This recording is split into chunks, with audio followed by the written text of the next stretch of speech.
Cool. Sí. Well, we don't want to wax.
Good morning.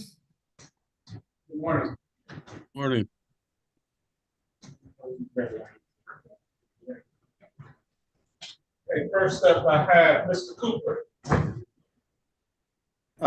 Yes, Judge, I'm waiting for Mr. Wheatley. I'm sorry, Mr. Wheatley might be in the waiting room. No, I don't think so. Uh, Yes, he is. Bring him out.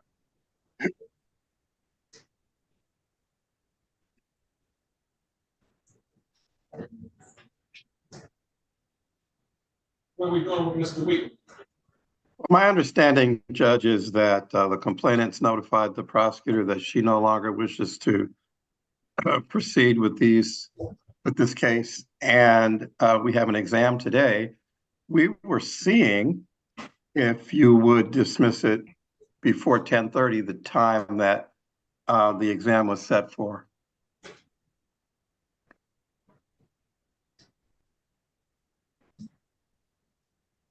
Ms. Drain?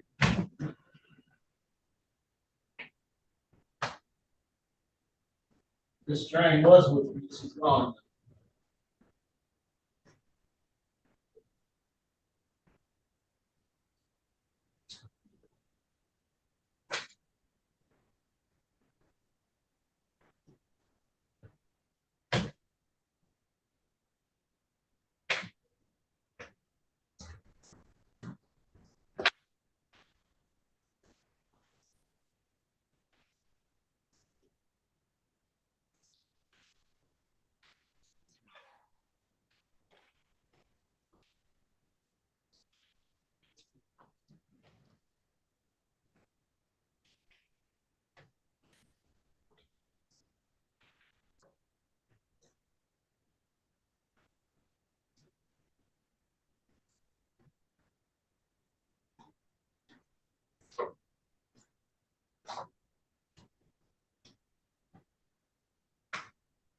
Ms. Moses, what are you here on?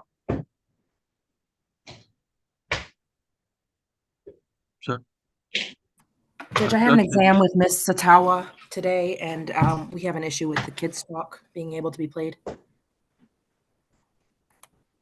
What's the defendant's name? Weatherspoon. What is it? Weatherspoon. Brothers. It's set at 11:15, I think. Let's call Witherspoon.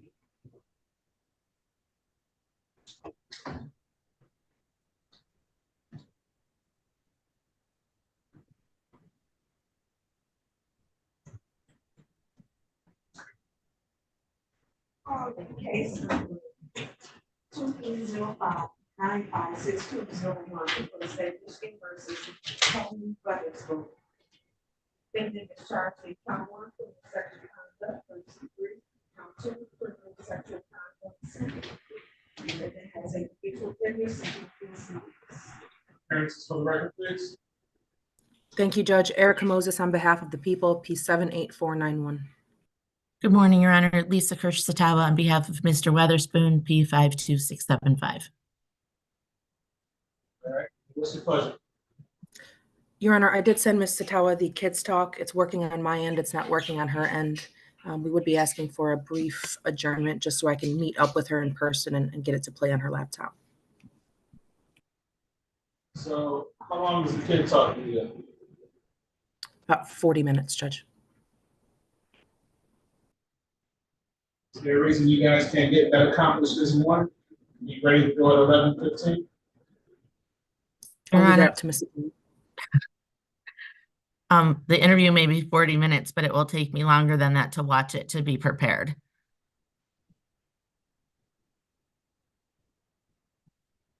I'm happy to get together and work on that this morning and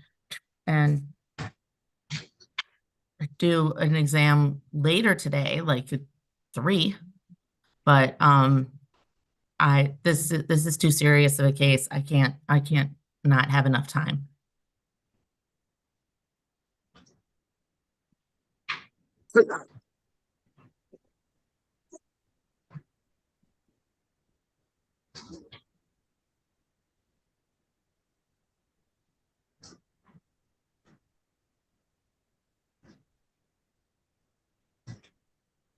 Your client in custody or out? And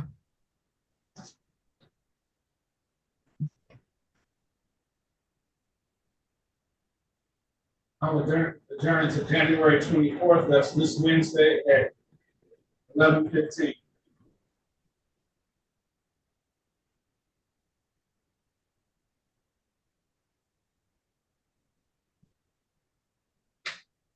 thank you, Your Honor.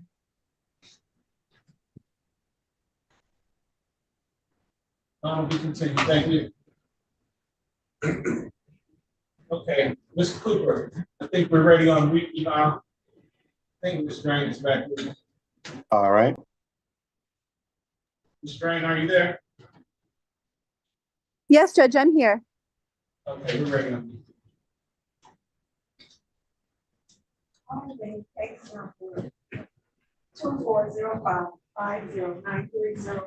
for the state of Michigan versus Dante Wheatley. Defendant is charged with count 1, assault with a dangerous weapon, count 2, domestic violence. Appearances for the record, please. Good morning, Your Honor. Shelley Drain for the people, P number 60249. And Renee Cooper on behalf of Mr. Wheatley. Give us your full name, Mr. Wheatley. Devontae Wheatley. Okay, Ms. Drain? Thank you, Your Honor. I did have a chance to speak with the complainant, and she indicated to me that she no longer wanted to go forward with this case and she would not be appearing for court today. So I realize this case is set for later on, but I did let Mr. Cooper know. And even if we waited until the time, I would not be able to go forward with the hearing. Based on all that, you moving to dismiss without prejudice? I am, Judge. Thank you. Dismiss this matter without prejudice. Thank you, Judge. Mr. Wheatley, you can go to Dickerson to get your tether off. Okay, thank you. I appreciate it, Judge. Okay, we need a dismissal order though.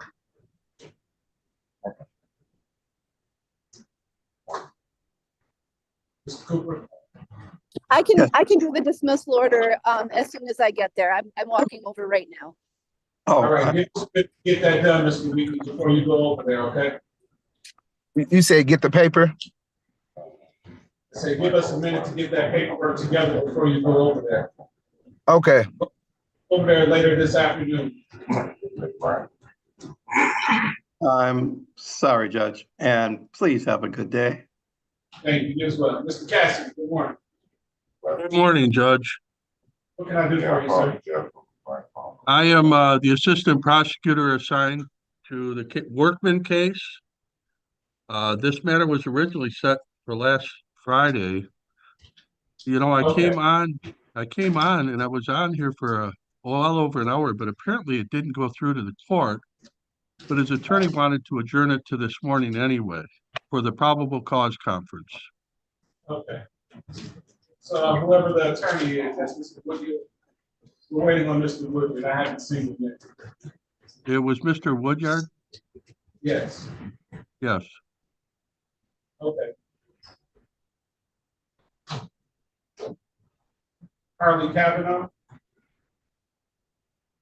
Good morning, Judge. I'm here on Angela Thompson.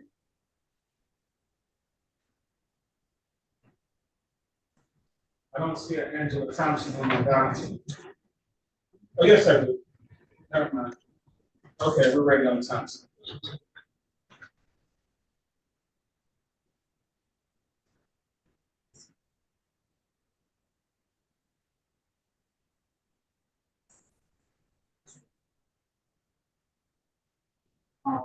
Case number 2405 520401 Technician versus Angela Thompson. Beginning with charge of count 1, assault with a dangerous weapon, count 2, domestic violence. Appearances for the record, please. Good morning, Your Honor. Shelley Drain for the people, P number 60249. Good morning, Your Honor. Carly Kavanaugh, P86281, on behalf of Miss Angela Thompson. And what's your pleasure? Your Honor, I would ask to set this case for preliminary examination. Are you waiving your client's appearance? Yes, I will waive my client's appearance. I did speak to her this morning. I know she was on a bus. I thought she was calling in, but I will waive her appearance for this hearing. So we'll continue to plead not guilty, waive the defendant's presence at this matter for preliminary examination. House January 29th at 9 o'clock. Your Honor, do you have, I have a hearing at 9 and 9:30 that morning. January 29th at 11. I actually have an 11 as well. Do you have a 10 o'clock, Judge, or no? January 29th at 10 o'clock. That would be fine. Thank you, Your Honor. We continue. Thank you. Thank you, Judge. Have a great day. Thanks, you too.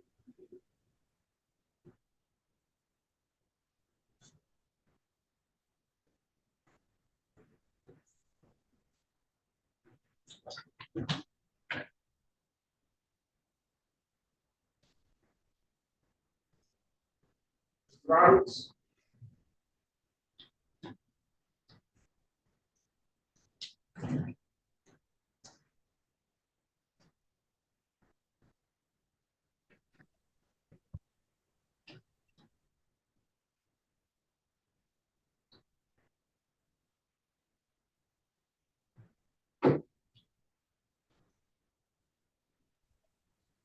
Good morning, Your Honor. How are you?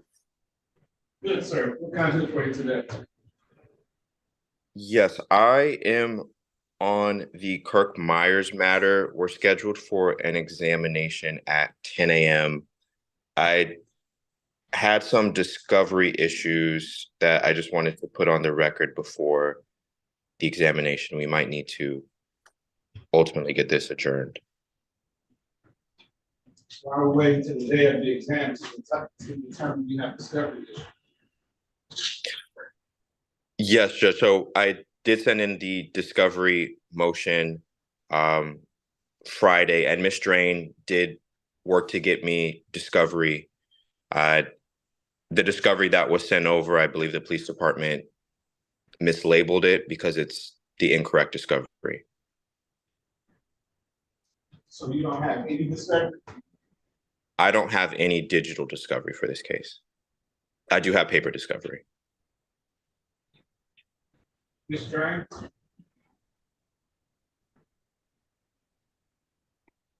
Yes, Judge. So, yes, I thought that I initially sent one piece of discovery in the beginning, but a digital discovery. But then I did see on Friday night defense counsel's motion to compel requesting the more digital discovery. So I sent an email to the OIC, and she went to the office yesterday and told me that she was able to obtain it. She emailed me that she uploaded it to evidence.com, and then I sent it to Mr. Roberts. So that's I did not get a chance to look at it because I was only going to be using I wasn't going to be using that for the exam today. So I will have to talk to the OIC because I don't know. I know she had to search for it because this is an older case. And I will say thank you, Ms. Drain. I know that, you know, you had to work overtime on this, and I do appreciate it. Oh, and no problem. Mr. Roberts, you maintain that the discovery you got was not for the right case? Yes, Judge. The dates are wrong on the body-worn camera, and it's not Mr. Myers that I see be arrested. In fact, I don't believe that Mr. Myers was arrested at all for this case.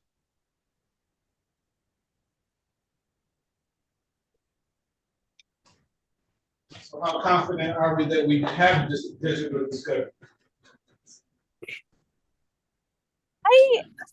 I that was one of the questions that I asked the officer in charge because again, this is an older case. So she said she was able to find it. I spoke with her on the phone and then she emailed me. So I can contact her again, or you know, hopefully she will be present for court as well. I don't have any other information other than that.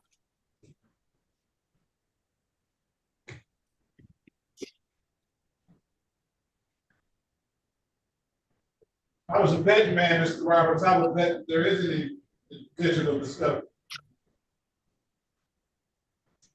That would be my expectation, Judge, because there are statements from Mr. Myers that are recorded for this case.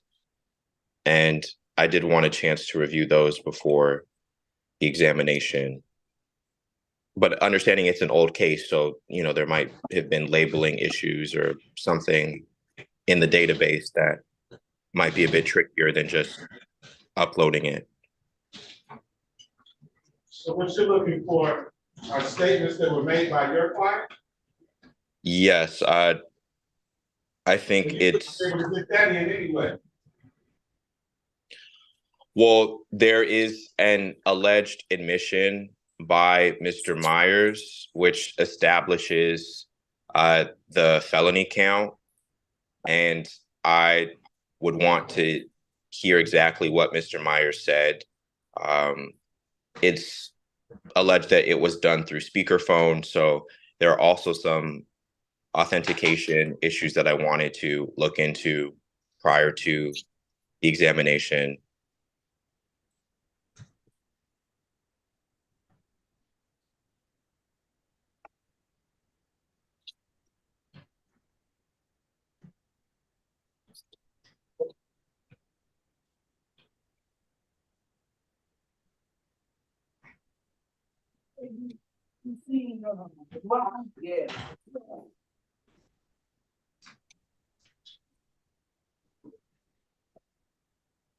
Your client in or out? Oh, excuse me, Judge. Sorry, I couldn't. Is your client in or out? He is in custody, Judge.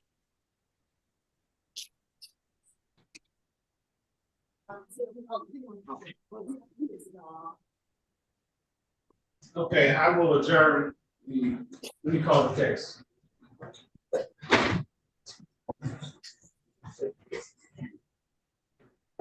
Case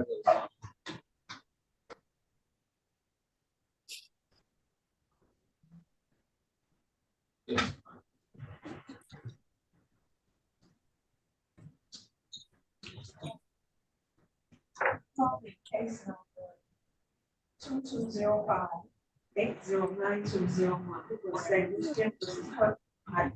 Defendant is charged in count 1, larceny of individual. Count 2, breaking and entering illegal entry without owner's permission. Defendant has a habitual offender second offense notice. Appearances for the record, please. Good morning, Your Honor. Shelley Drain for the people, P number 60249. And good morning to Your Honor, court staff, Jonathan Roberts, P 86428, on behalf of Mr. Myers, requesting that Mr. Myers' appearance be waived for the purposes of this proceeding, Judge. For waiving the defendant's presence. So my understanding is that there are some outstanding discovery issues that are yet to be resolved. That is correct, Judge, and I would like to get a bit more time to confirm with Ms. Drain whether or not digital discovery does exist for this case. All right, I'll adjourn the preliminary examination to January 26th at 9:30. Let me just check my calendar, Judge. Thank you.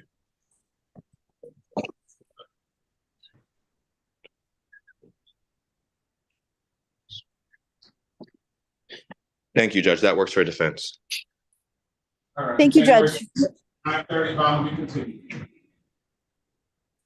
Thank you. And thank you, Ms. Drain. Thank I'll you. send you an email. Thank you. Thank you very much.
Good morning, Ms. Fine. Good morning, Your Honor. How are you? Good, and yourself? I'm good.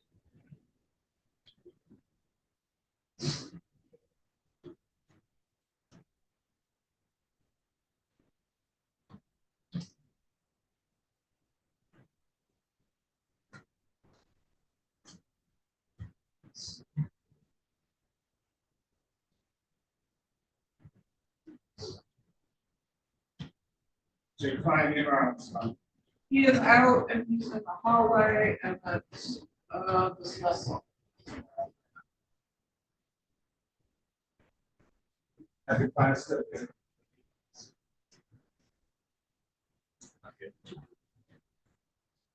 Right there to the left. Okay.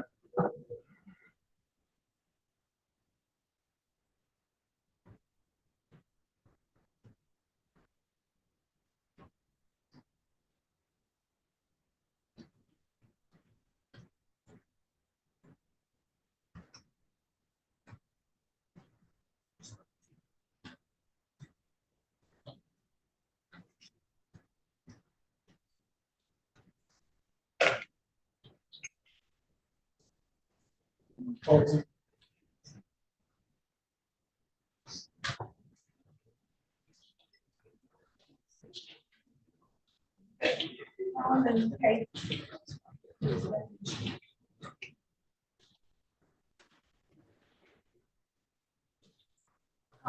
Case number 2306054401.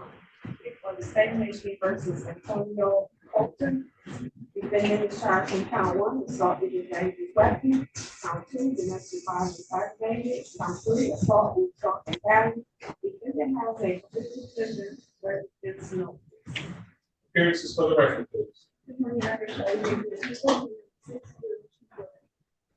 Good morning, Janet Spann, P 43281, appearing on behalf of Antonio. Tell us your name for the record, sir. There's the time set for preliminary examination. Are we ready to proceed? Sure, I'm not able to proceed at this time. The pleading witness is not present, should be notified of the hearing. Move for dismissal, Your Honor. So ordered. Court will dismiss this matter without prejudice. Your Honor, he has a tether, and do we need anything other than the order of dismissal? Dismiss the order to take care of that.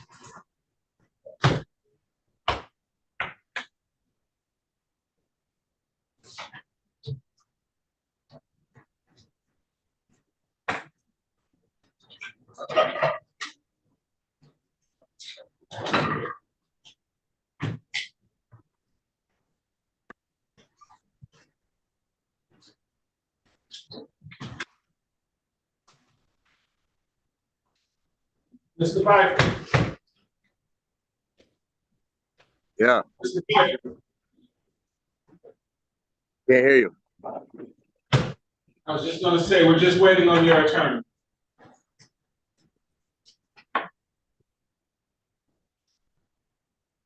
Okay. I apologize. The phone keeps cutting out with the Wi-Fi. You're okay.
Do we have Jamie? Webster was and Armstrong. One that was turned Webster, that was a shame. So we didn't have her. Mine was Kurt Ryan. I think he was up. Oh, He didn't come. they ain't bringing him over yet, so, Okay, just in case he has to be. okay.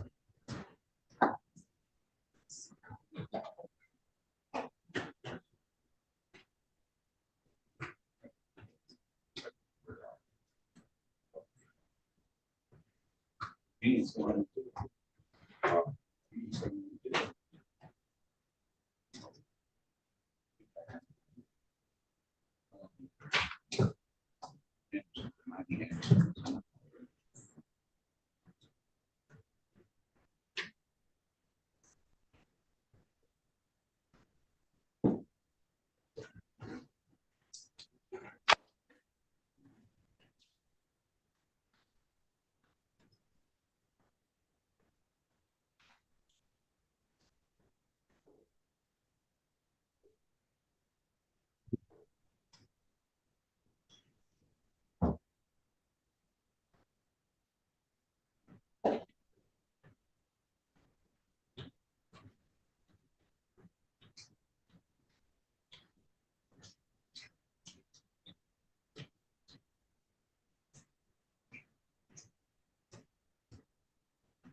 Oh, yeah.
Mr. Anderson, how you doing?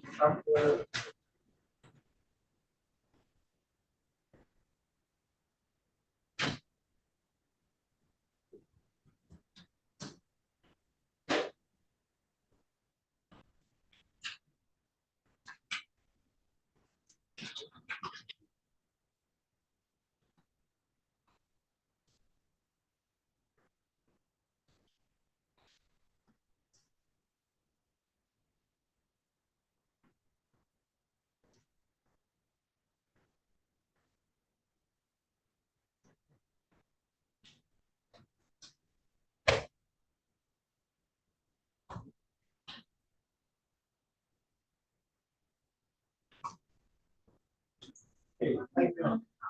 All right, sir.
Good morning, Your Honor. How are you, sir? How about, I'm good, how about you? Good. As you're another one, I'm all right.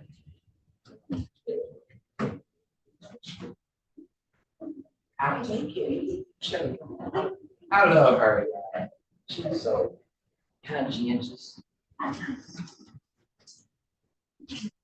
Right. Okay. Right. Good.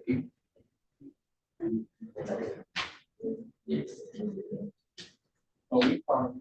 Oh, fine. Okay. Thank you, sir.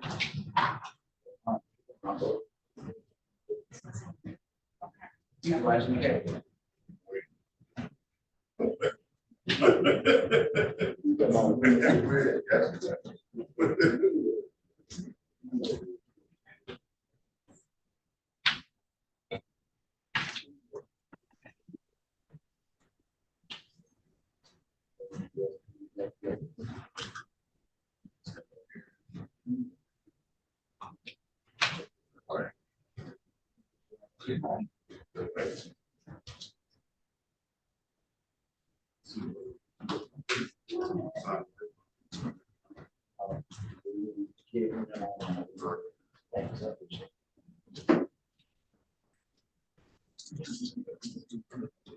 Ingram gonna be a waiver. Ingram gonna be a waiver.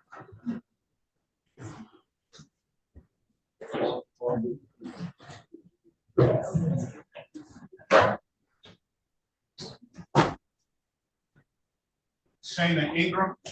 Yes, Your Honor. Calling case 24-55010, for the state of Michigan versus Shana Latrice Inc. Defendant is charged with count 1, assault with intent to murder, count 2, felony firearm, count 3, assault with intent to rape bodily harm less than murder or by strangulation, count 4, felony firearm, count 5, assault with dangerous weapon, count 6, felony firearm, count 7, domestic violence.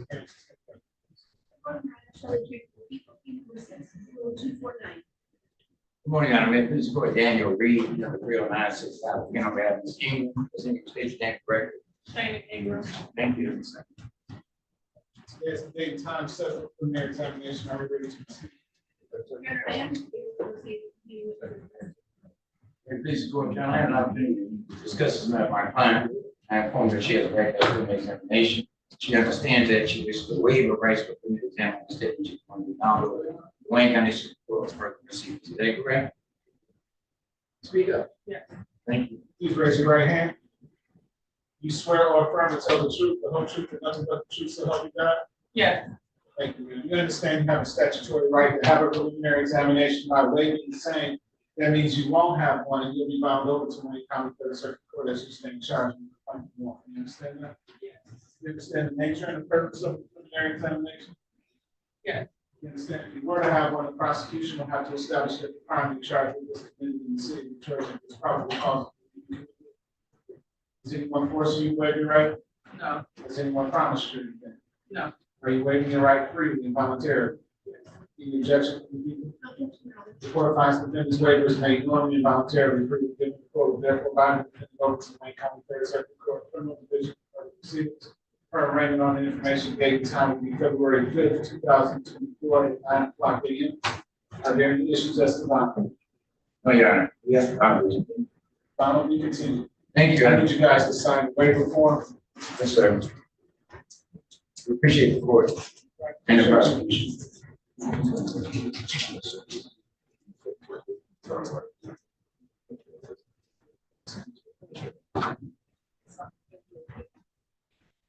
Thank you.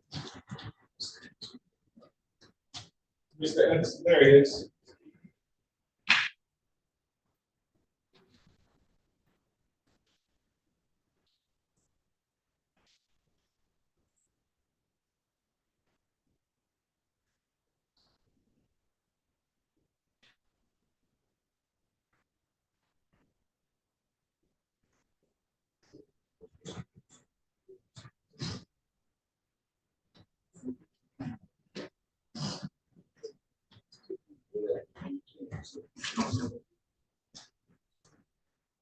Thank you.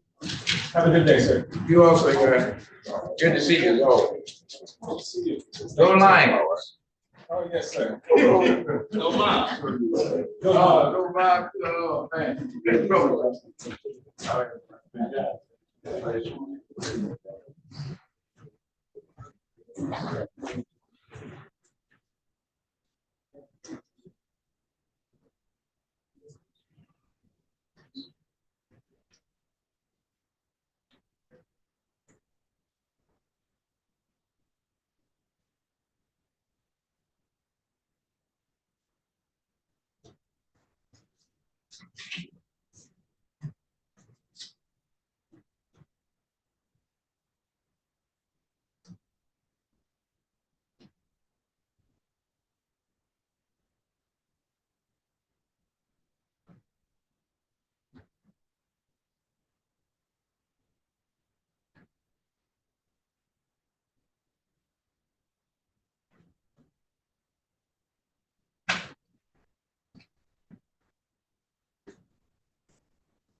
You ready on status?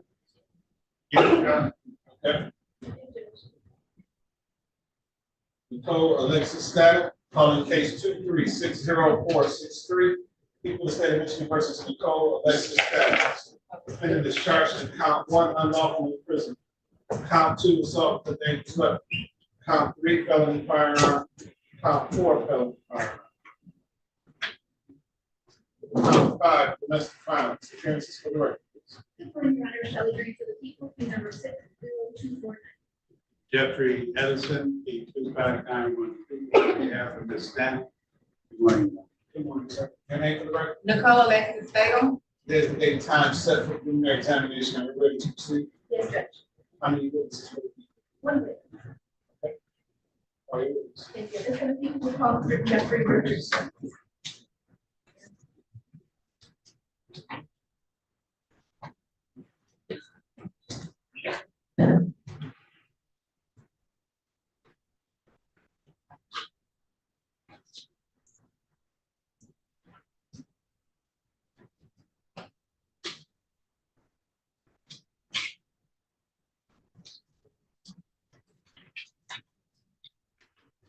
All right. So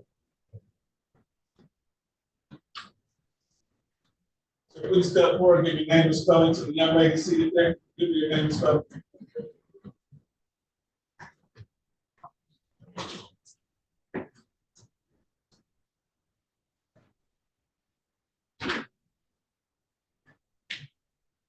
Please raise your right hand. Do you swear or affirm to tell the truth, the whole truth, and nothing but the truth, so help you God? Thank you, sir. Please have a seat in the spots right next to me. Voice up nice and loud and speak into that microphone that will be to your left. And again, you're ready. All right, good morning. Good morning. Please state your name once again for the record. Jeffrey Richardson. Mr. Richardson, why don't you pick that microphone up and set it in your lap and speak directly into that. Jeffrey Richardson. Thank you, Mr. Richardson. I'm going to be asking you some questions today. Okay. And if you don't understand something, if you want me to repeat it, you know, you all right? Yes. Okay. All right, Mr. Richardson, I want to bring your attention back to the date of December 11th of last year, 2020. Do you remember that date? Yes. Okay. And where were you on that date? At 17411, Washington Street. Okay, is that in the city of Detroit, County of Plain? Yes. Okay, is that someone's house? Yes. Whose house is that? That's hers. When you say hers, what are you referring to? Nicole Sager. Okay, and how do you know Nicole's date? She was a girl. Okay. And do you see the statement in the courtroom here today? Yes. For identification for persons for the court, do you indicate where she is and what she's wearing today? Yes, I'm her. Thank you for asking. Please let the record reflect that this witness has identified the state. So noted. Thank you. All right, and you said that that was the state of the house. Yes. Do you live there? I was staying there. Yes. You were staying. Yes. Okay. Were you staying there every night? Occasionally. Okay. Occasionally. Yes. So what happened when you were there on that day was a mistake? Yes. Was there anyone else in your house at that time? No. Okay. And what happened on that night? On that night? No, the day. The day or night. We got into an argument the day before, the night before. We went to sleep, we got up the next morning. And I heard on the phone with someone saying that she was ready for me to leave, pretty much in so many words. So I got up to get my things. I grabbed my things, I went in the room to pack up all my stuff. She then came to the room and bagged and told me that I was going nowhere. Okay, so what did that mean to you? That I wasn't able to leave. Okay, but you weren't able to leave like just right that the room? The room or just at it all. Okay, what happened after she said? So 30, 45 minutes later, I'm on the phone with my cousin. I'm on the phone with him the whole time. Why were you on the phone with your cousin? We were just talking, having a general conversation. I had been on the phone with him before, like when I first got up, I got on the phone with him. So this was from about 8 o'clock to about the whole time of the whole situation. So we were already on the phone. Okay, so you're on the phone with your cousin, what happened then? We're on the phone, and after realizing the state of was really not letting it go, it's 30, 45 minutes later. She's directed me and letting me know that I can leave to make it sound good, that I can leave. And what do you mean specifically when you say that? Like she's blocking the door and but she sees that I'm on the phone, so she's on the phone saying that, so she's saying that, hey, you can leave, you know, you can get your stuff, go, you know, just trying to make it seem like I'm just sitting there, you know what I'm saying? But you're saying she was in front of the door? She was in front of the door. What door was that? The doors are room. Okay, so you're In the in, back room. you're in the room, you're not out in the living space where there are multiple. Correct, exits. I'm in the room to get my clothes. So you're in the bedroom. Correct. Okay. All right. And, okay, so what happened after that? So 45 minutes later into me sitting there, she's directing me out to leave. So I'm sitting there and I'm like, you know, I'm ready to go. So as I went to walk towards the door, her at the door, she gave me her gun and she said I could not leave. Okay, so is that, you said she hit you with her gun, is Yes. that right? Okay, and how do you know that to be her gun? She had it in her hand. Okay, in her And I hand. seen her before. Okay, how many times have you seen her with that before? Many times. Was it the same gun? Yes, Can you I describe stay in that? house with her. Okay, can you describe that? Still is a black pistol. I don't really know guns because I don't have one. So I don't know the name of it. You said, Yes, and, you said she hit you with it? yes. Where did she hit you? My mouth, In your mouth? yes, Okay, and did you breathe injured as a result of that? yes. How I was started it? bleeding really bad. Where were you bleeding from? Mouth, Okay. Inside your mouth or out of the skin? I'm really not sure. It's probably like, I'm inside my mouth. I just know I was bleeding. Okay. What did you do after that? I stood there, I stood back. I went back against the wall. I stood there for another maybe 15 minutes. What was the mistake you do? Mistake you do that time? She was just standing there. It's still in the So, bedroom? right, so Okay, when you she said left, the door open or the closed? door is closed. Okay. What So she happened left next? out the room. I had 2 Android devices that I had carried. So I called 911 so they could hear what was going on. Once she stepped out the room, I told them the address to where I was at. And why did you call 911? Because I was afraid for my life. Why were you I afraid for was your trying, life? I was trying to get out of the house. She didn't know. Why were you afraid for your life? Why was I? Yes. Why did they hit with a gun? I told her I could run it. Okay, all right. Okay, so you called 911, Right. and you give them your address, what happens next? My cousin years ago, Objection, sustained. So you said you have 2 Android devices, are you referring to cell phones? yes, Okay, so you indicated you're on the phone with 911 on the phone, is that right? yes, Okay. And are you still on the phone with your cousin? yes, Have you been on the phone with him the whole time? yes. Okay. Okay, so without saying what your cousin said, did you say anything in response to your cousin? No, he just heard what I was doing and made the call himself. Objection, All right, we're just going to what happened after that? We proceeded to stay in the center room for about another 15 or 20 minutes. She heard knocks at the door. She was outside the room to ask, see what was going on. She told me to stay in the room. I then heard the person on the phone say that the police is outside, they're trying to take contact. So I knew it was the cops outside. And when you found out that, when you were led to believe that the police were there, what did you do? I walked out the room. She charged at 8 and punched me. Did she still have the gun in her hand, or did she no No. longer have it? No, she no longer has it in her hand. So when you came out of the bedroom, where were you headed to? The front door. Okay. And when you saw her, where was she? She charged at me. She was in the living room. Okay, and is the living room where the front door is? Yes. Okay. So she charged at you, and what specifically did she do? She charged at me when she was hitting me. She grabbed me and tried to pull me back into the center room. Okay, where was she hitting you at? In the face. How many times did she hit you? I should. A few times. Were you injured at all from those hits? I was already, my mom was still bleeding. Okay. You said she was trying to get you back into the room? Yes, Was it that same room that you were in? yes. Okay. Did she state why? Anytime she say why she was not letting you leave?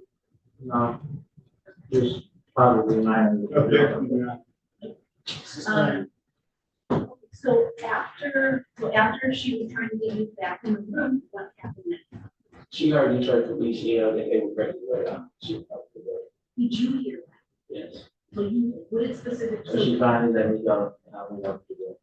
Okay, so were you in the bedroom at that time? No, we were in the hallway. Okay.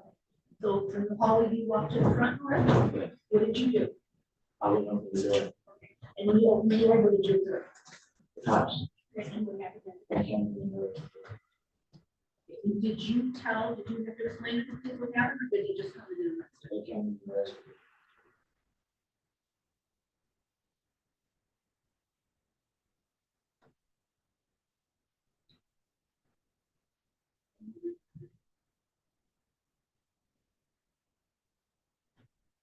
Have you heard of this? Cross-examination.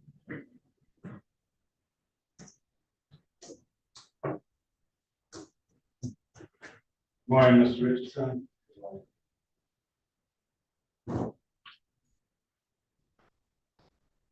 You and Ms. Statham, before this date, were in a relationship for several months, is that right? Correct.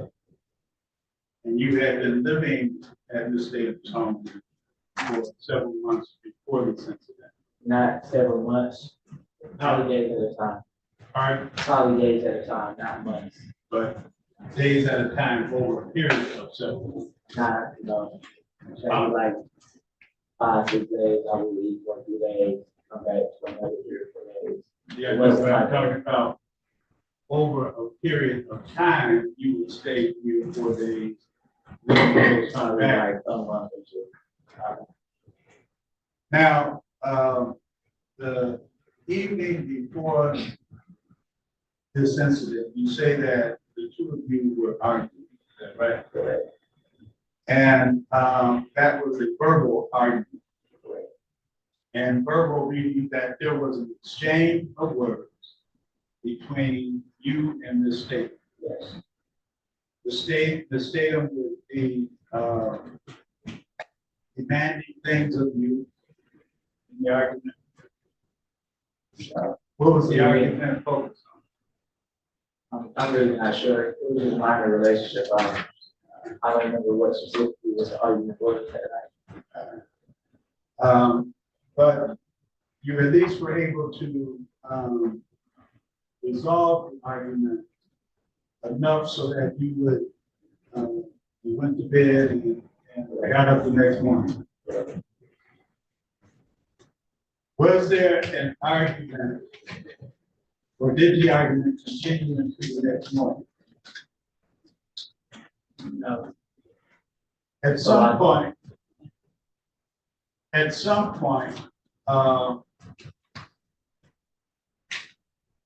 you thought that she was talking with someone saying she's waiting on you to leave. Correct. That bothered you. Correct. And because it bothered you, you said something to her.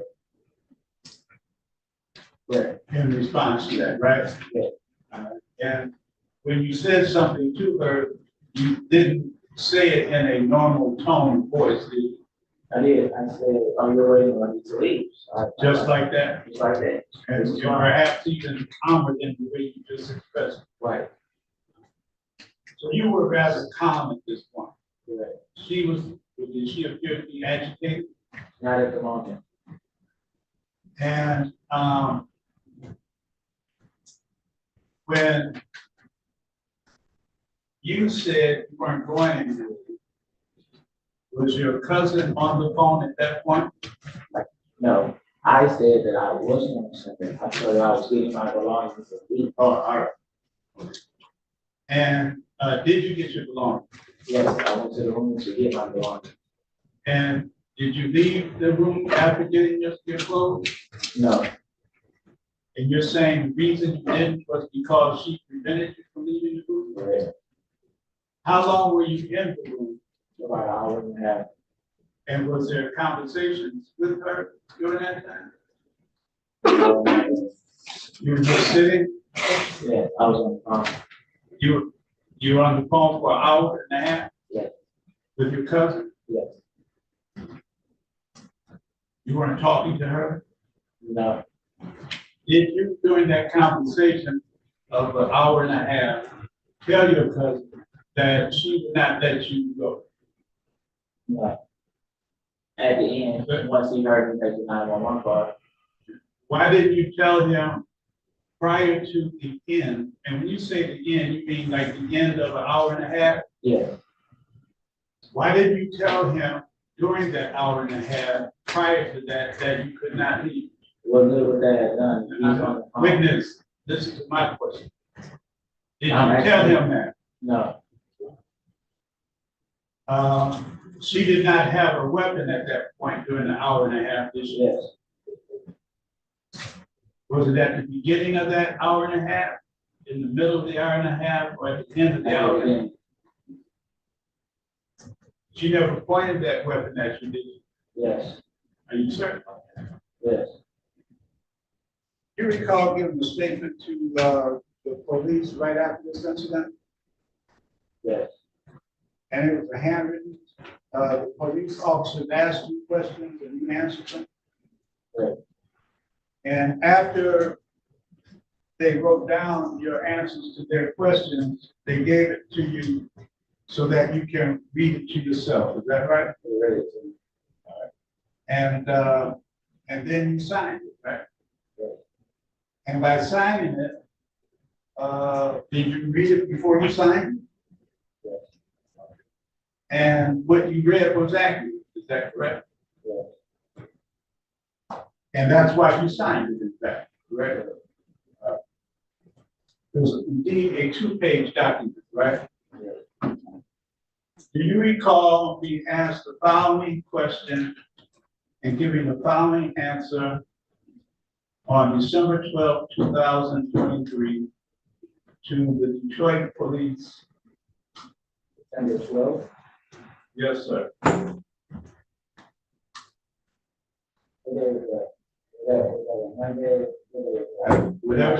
Whatever day it was that you gave the statement. Yes. Would you like to look at the date? You recall giving the following answer to the following question to Detroit Police Officer Benjamin Wojciechowski on the second page. Question: did she ever point the gun at you? Answer: no. Do you recall giving that answer to that question? Yes. That was correct, wasn't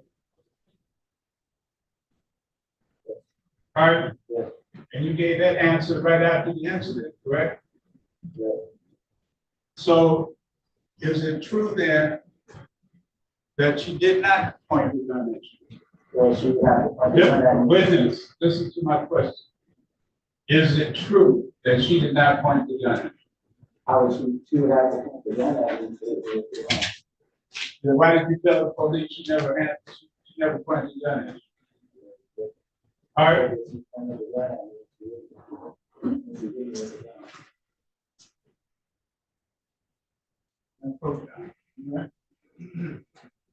Witness, I'm handing you a document.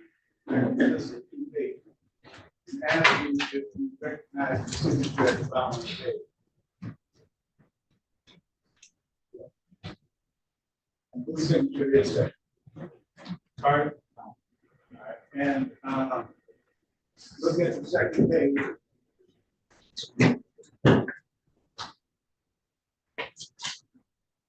And ask you if that's a correct statement right here where it said, did you ever, strike that, did she ever point the gun at you? Or that question. All right? And did you answer no? Was that your answer? Well, this is my question. Now,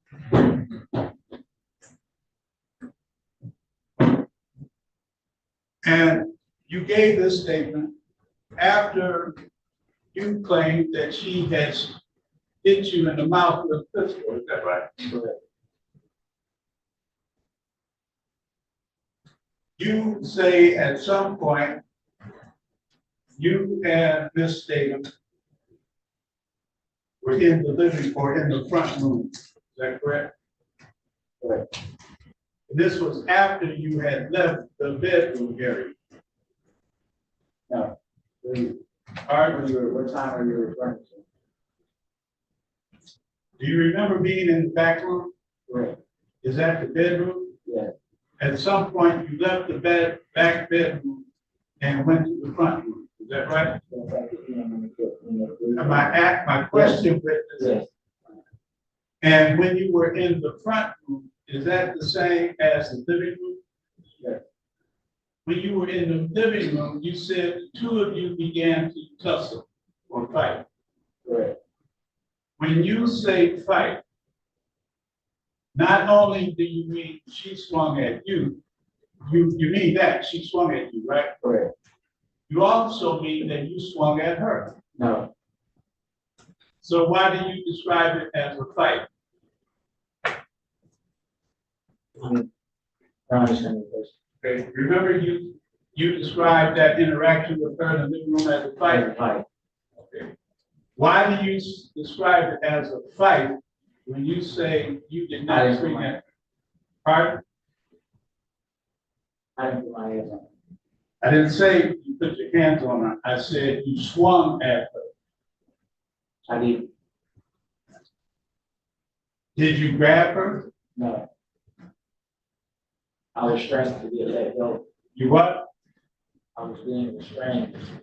She was holding you? Yes. With two hands? Yes. And you just wiggled your body back and Trying to forth? get out, yes. You didn't push her back off of you? No. During the time that she was holding you and you were wiggling your body trying to get away, how long did that take? About 15 seconds. You sure to use that? And is it at that point that you were struggling, trying to get away, that you were hit in the mouth with her fist? No. Didn't she hit you? That had already, yes, that had already happened. Didn't she, what, did she hit you in the mouth with her fist? No, that she had already hit me. My question is, didn't she hit you in the mouth with her fist? I never said that. She hit me right Listen to my question. Didn't Miss State hit you in the mouth with her fist?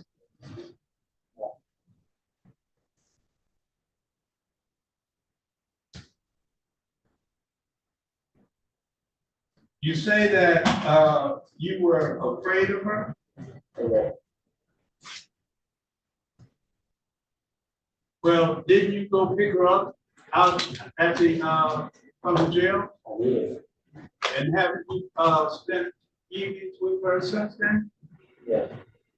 You weren't afraid of her picking her up at the jail?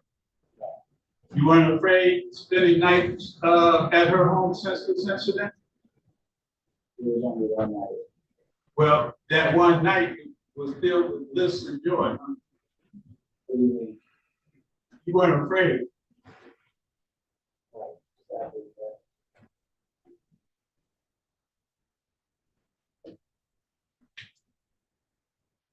Gonna happen. Can you correct?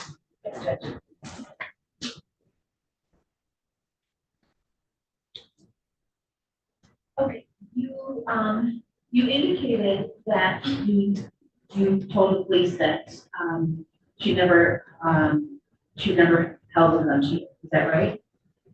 Okay. Can you explain what you meant by that? What do you mean? That she did? Okay. When did you first see her with the gun? She came there Okay. Where were you when you saw her with the gun? on the bed. Okay, you were on the bed and she walks in the door of the bedroom. Is that right? Right. Okay. Where's the gun? Okay. How long did she have the gun in her hand for? the whole Okay, so,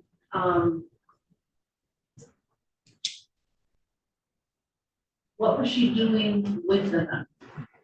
She was very, Held the gun in her hand. that's a lot of folks that were. Okay, and then you get up to approach her at the door, and you already stated that she hit you, she hit you in the mouth. Yeah.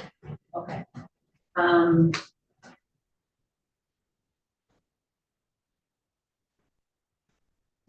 Okay, I have no further. All right, thank you, sir. You may start.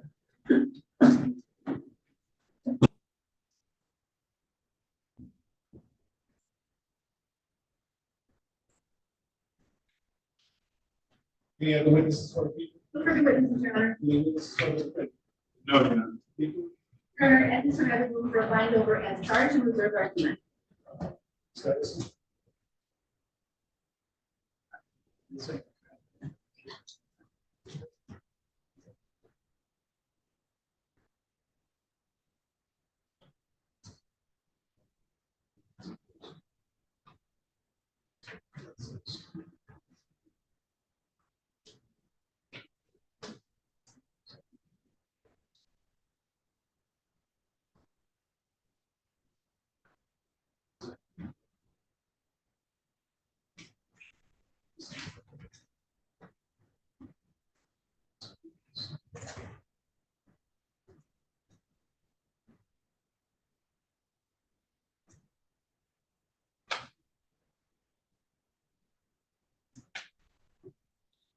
Citizen.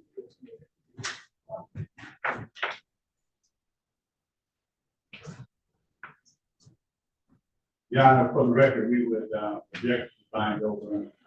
Obviously, I understand the standard being a question of fact to be resolved later. At some point, even based on what has been testified to, it's our position that the false imprisonment has not been sustained, and whether or not a weapon was present and used to strike the individual would be the question. Mr. Your Honor, as to the amount of movement, the witness testified that he was getting his things ready to go, and she told him he couldn't leave. He was in the bedroom. She was in the bedroom. She came in the bedroom. The door was closed. She told him he wasn't going anywhere. He was on the phone with his friend. He indicated that she had the gun the whole time when he was in the bedroom. And even though it appears from his testimony, she didn't hold it up and point it at him the whole time. She had a gun in her hand that he could see the door. So when he decides, okay, I'm gonna get up and tell her I'm ready to go, he does that and she hits him in the face with the gun. He backs up into the corner. He's hit, he's injured, he is bleeding. At this time, she leaves the room. He's still on the phone with his cousin. He uses his other phone and he makes a 911 call. He makes a 911 call because he is in fear, because he feels he can't leave, because the defendant has a gun and has already assaulted him with the gun. He is in fear at that point. After he calls 911, then she goes to answer the door. The police are there. He exits the bedroom to go to the door. She then goes after him, assaults him again, trying to get him in the bedroom. He states that the police, or the 911 operator, I believe, says that the police are at the door, and I believe the police stated something, and she allows him to go, finally to go to the door. He lets the police in. He was not free to leave. She had a weapon, and she assaulted him with the weapon. He wasn't free to leave. He called 911 and was not able to leave until the police arrived. I believe that it does establish probable cause for a lawful. What after hearing the testimony of Jeffrey Richardson is satisfied that people have met the burden of probable cause as it relates to all the charges contained in the complaint, In unlawful imprisonment, Mr. Richardson indicated that the defendant pretty much killed him at gunpoint, although he allegedly didn't point with him, that she did allegedly assault him, hitting him in the face with the color of his mouth, telling him that he wasn't going anywhere, that it would put a reasonable person in fear that they were in fact being restrained. They did attempt to leave with something more egregious could happen. He also testified that he was assaulted with this weapon and that a couple of felony firearms would follow with those charges. The court will bind the defendant over to Wayne County Territory for the criminal division for the proceedings. Her arraignment on the information date and time will be February 5th, 2024 at 9:00 a.m. Final be continued. Thank you. Thank you.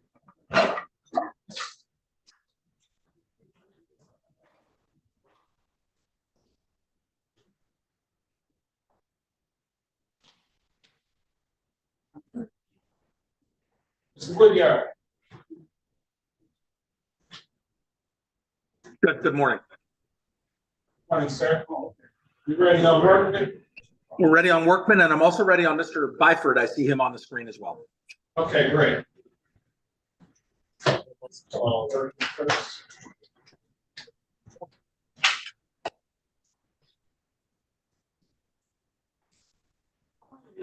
Number 2405-518801. Kenneth versus D'Angelo Wilson. Defendant is charged in count 1, homicide, murder, second degree, count 2, weapons stolen, firearm, count 3, weapons, firearm, possession by felon. It has a mutual for defense notice. For the record, please. Paul Cassidy on behalf of the people. And Judge, good morning. Michael Woodyard, my P number is 64612. I'm a staff attorney with Neighborhood Defender Service, appearing on behalf of D'Angelo Workman, Your Honor. I'd ask the court to allow me to waive his presence for purposes of today's probable cause conference. For the waive the defendant's presence, what's your pleasure? Judge, we need to set this matter for a preliminary examination. I have received some discovery material, but I haven't downloaded and reviewed it. I want to make sure I have everything before we proceed. Could we set this out maybe a week and 10 days or so?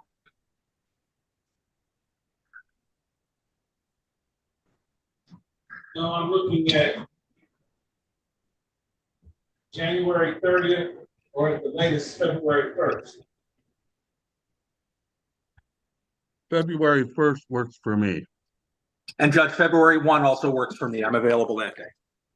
Okay, we'll do February 1st at 10 o'clock. We continue.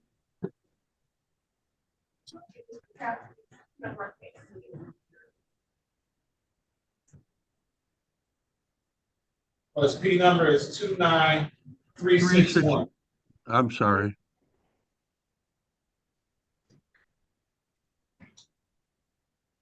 Okay, thank you. Thank you. Have a great day. February 1, 10 a.m. Thank you, Judge. Mr. Cassidy, we'll be in touch, okay? Okay, good enough. Bye. Thank you. Bye.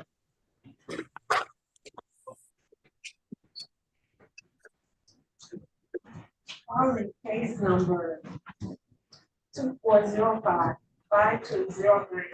people of the state of Michigan versus David Byford. Defendant is charged in count 1, assault with a dangerous weapon, count 2, domestic violence, third defense notice. Defendant has a habitual offender, fourth defense notice. Defendant also has case number 2405-521001. Defendant is charged in count 1.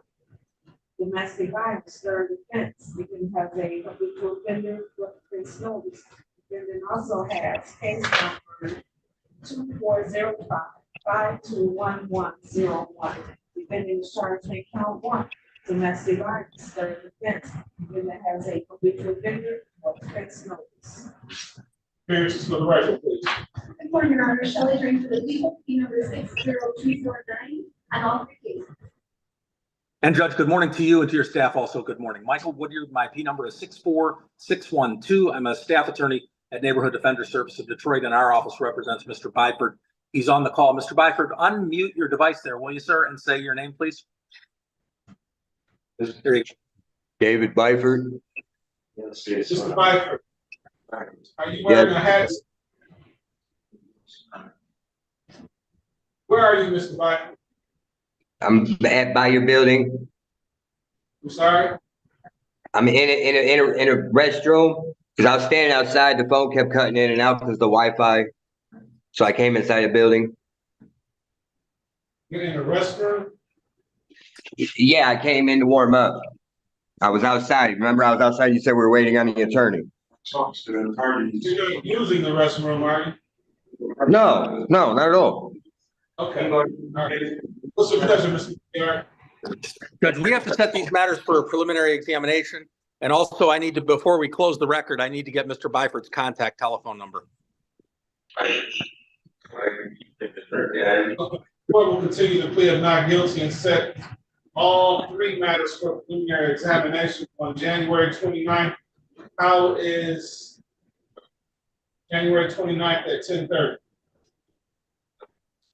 10:30? That's, Judge, is it possible to do it at 11 or even 11:30? I have a matter across the street at 10 a.m. And we'll say 11:30. That's great. January 29th. Perfect. Mr. Byford, can you tell me your phone number, please, sir? Yeah, 313. Yes. 306. 306. 22. 306. And it's a Wi-Fi number, so if you could leave a message, I can call back if I don't get it answered at the time. Say the last four numbers, sir. 6922. Thank you. Thank you, Judge. Thank you, Judge. You're all set, Mr. Byford. Thank you.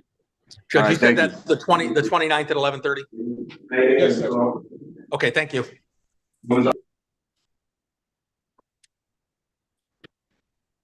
All right.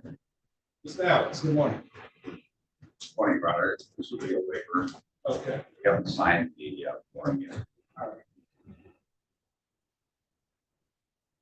Sign the form. Thank you, sir. Thank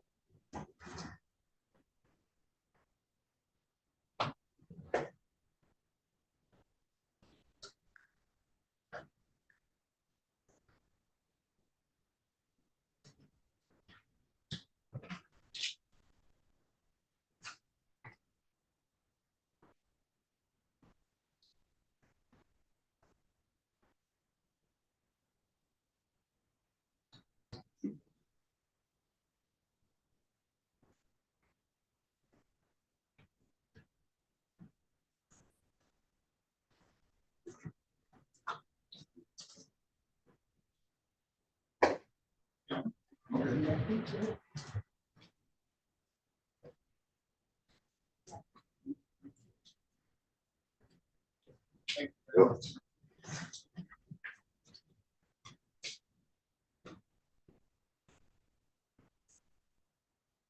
Calling case 2360709, people of the state of Michigan versus Damani LaFred Anderson. Defendants charged with count 1 assault, attempted to grave bodily harm, risk of murder or by strangulation. Count 2 domestic violence. Appearances for the record. Good morning, Your Honor. Shall we do the people number 6024? Good morning, Joseph Alex. I'm here on behalf of Mr. Anderson, who stands to my left, T42284. Take your name for the record, sir. Please raise your right hand. Swear or affirm to tell the truth, the whole truth, and nothing but the truth, so help you God? Yes, sir. Mr. Alex, what are you doing? Your Honor, we would like to waive the preliminary exam. Mr. Anderson is aware of the consequences of this case will be found over the third circuit. All right, sir. You understand you have a statutory right to have a preliminary examination. By waiving the same, that means you won't have one. You'll be bound over to the Wayne County Third Circuit Court as you stand charged with complaint form. You understand that? You understand the nature and the purpose of the preliminary examination? You understand if you were to have one, the prosecution would have to establish that the crime you're charged with was committed in the city of Detroit that was probably caused to be committed. Is anyone forcing you to waive your right? Has anyone promised you anything? Are you waiving your right freely and voluntarily? Yes. Any objection from the people? No objection, Your Honor. The court finds the defendant's waiver was made knowingly and voluntarily. Then provided the defendant over to Wayne County Third Circuit Court criminal proceedings. Is arraignment on the information dated time will be February 5th, 2024, at 9:00 p.m. And bond will be continued. Your Honor. Thank you.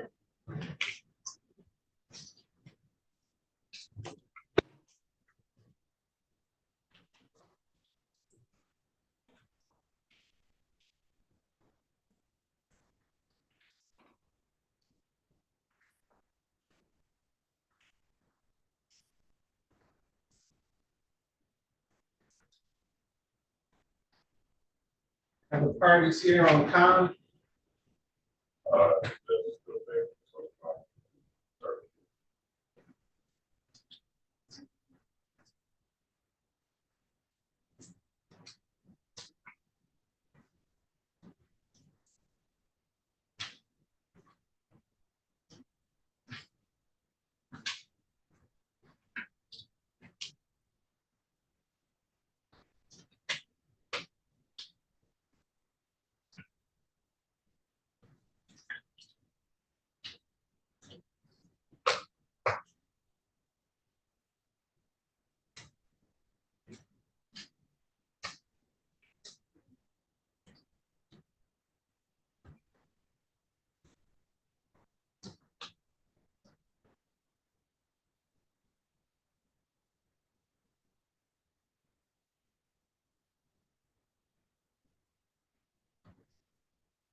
At 10 o'clock, we only ready to see the third to February the 2nd.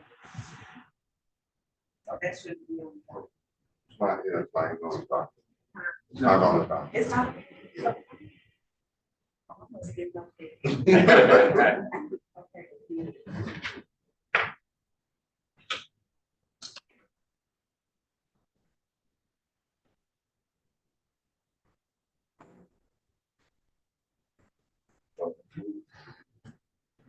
Back up there.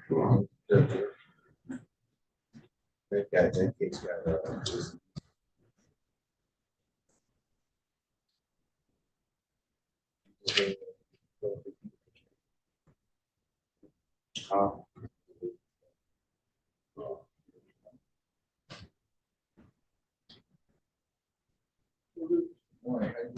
Good, how about yourself? Yeah, I'm happy to. Yeah. I'm doing.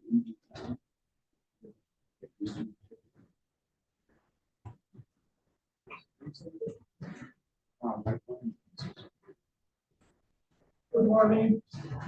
Judge King, how are you, sir? Doing well, how are you? God bless. Yes, sir. And the right things.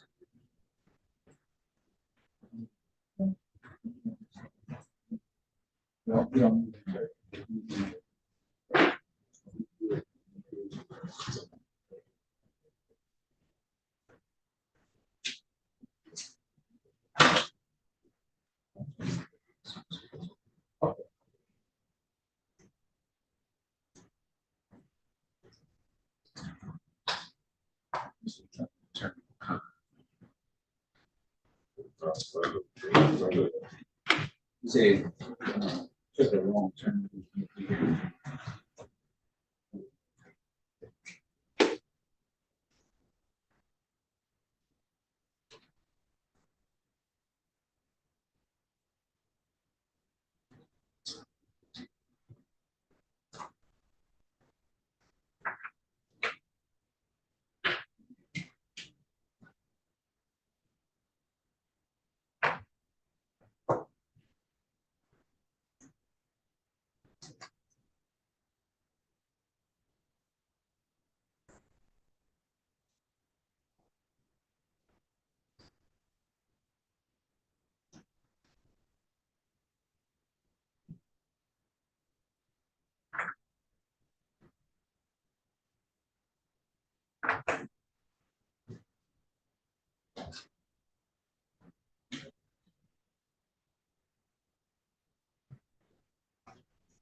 10:45.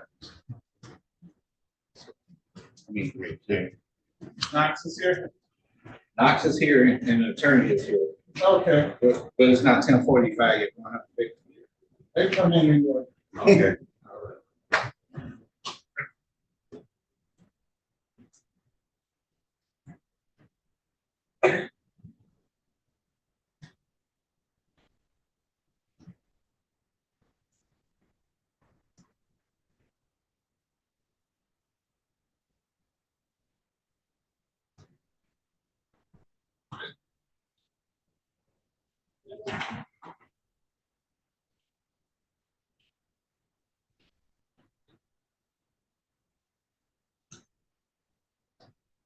Yes, sir.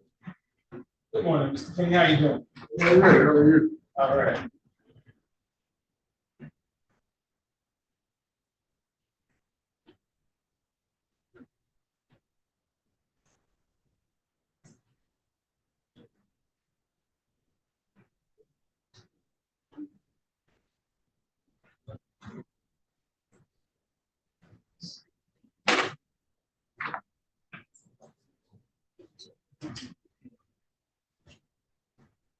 Got two Bobbies in here. That's what we got.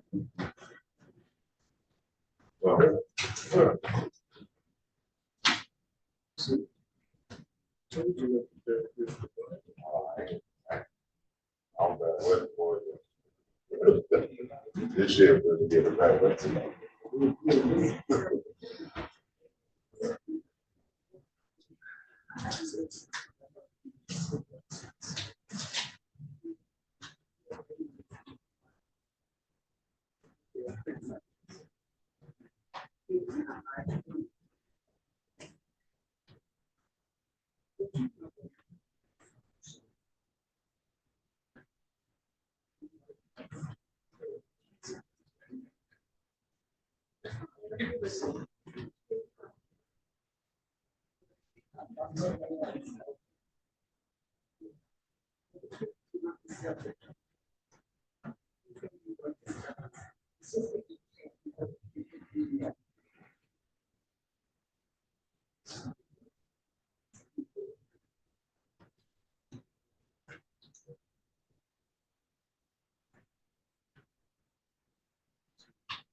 Are we ready on maps?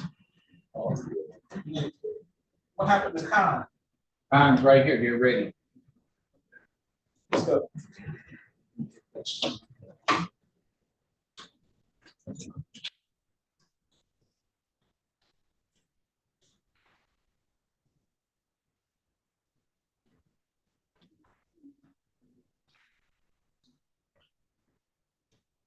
Calling case 22-60701.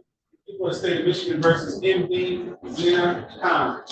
Defendants charged in count 1 assault with a dangerous weapon, count 2 domestic violence. Appearances for the record.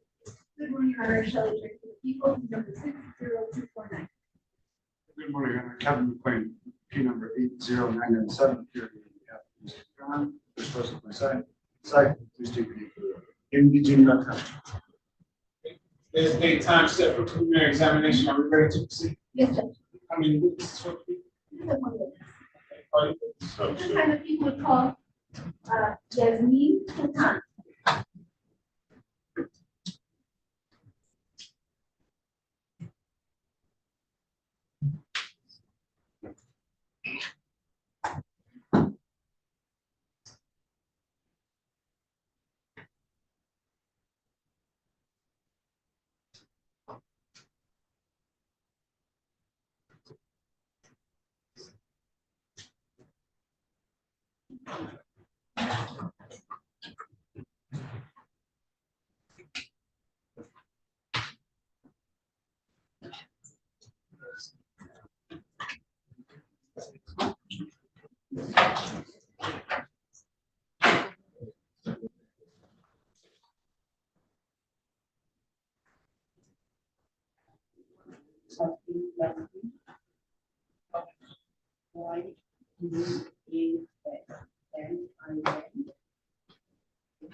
Please raise your right hand.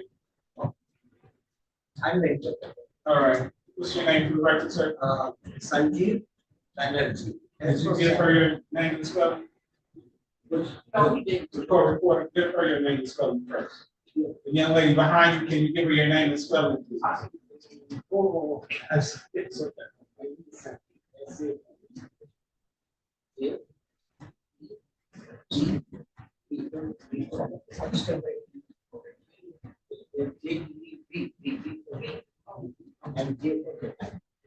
Sir, please give me your name and spelling also. Judge, good morning. I was assigned for Mr. Khan, but he said you don't need an interpreter. Just for the record, Syed Zaman, SYED. First name, last name Zaman.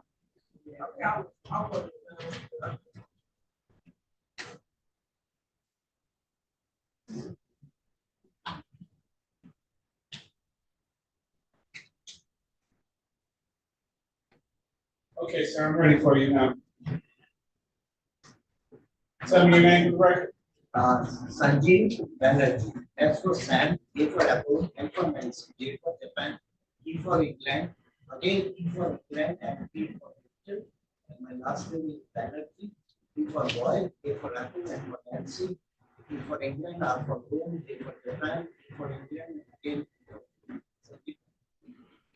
And you are the interpreter?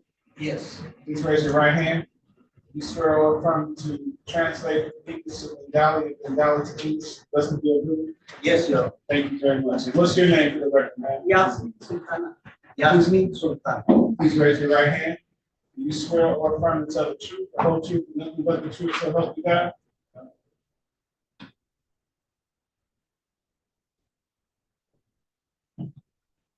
Yes. Yes, sir. All right, thank you. Please have a seat in the witness box next to me.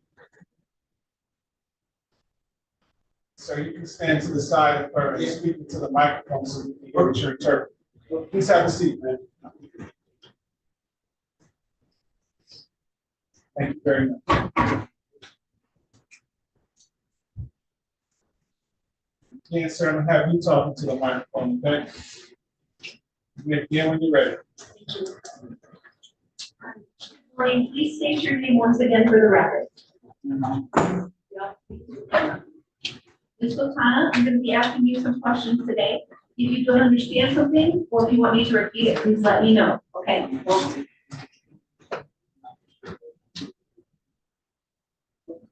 Okay. All right. Ms. Sultana, I want to bring your attention back to the date of January 6th of the year 2022. Do you remember that date?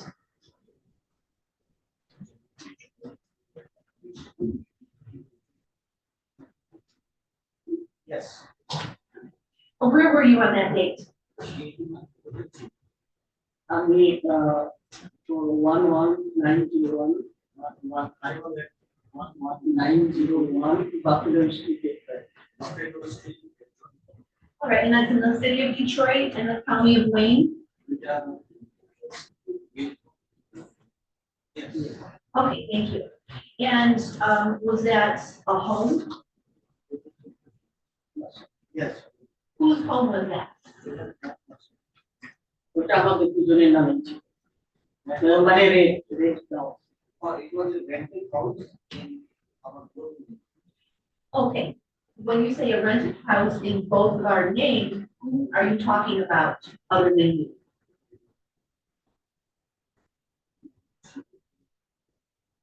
ওটা MD Jinnah Khan. It was MD Jinnah Khan. Okay, and do you see, well, how do you know MD Khan?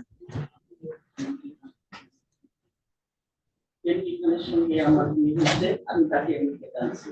I got married to MD Khan and I got married. Okay, you got married to him and you brought him to America? Yes. From where? আমি বাংলাদেশ থেকে তাকে এখানে আনছি। I got him from Bangladesh. আমার মাধ্যমে সে green card পাইছে and he got green card on my behalf. Okay, and do you have any children together? Okay, do you have any children yourself? আমার নিজের বাচ্চা আছে। Yes. Okay, I have 3 kids. 3 children, okay. So this is your second marriage? Yes. Okay. What happened to your first husband? He passed. Oh, I'm sorry, thank you. All right, so the home that you were at was the home that you shared with your husband, Mr. Khan, is that correct?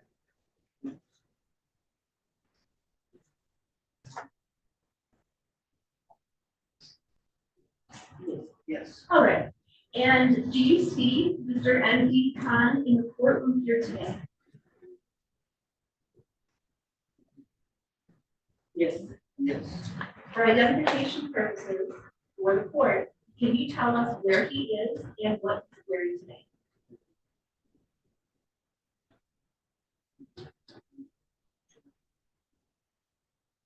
Yeah, the perfect legend. So,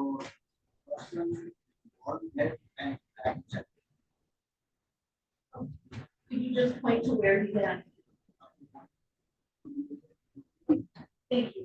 Your Honor, please, at this record reflect that this was the target identified defendant.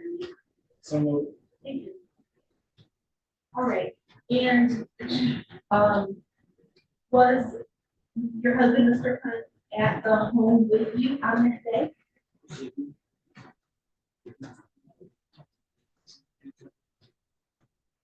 সে বাসায় ছিল কিন্তু সে 3 মাস থেকে অন্য রুমে ঘুমাইতো। Yes, he was there in that same house, but he used to sleep in the past 3 months in a different room. Okay, so you're saying the two of you slept in a different room for the last 3 months, is that right?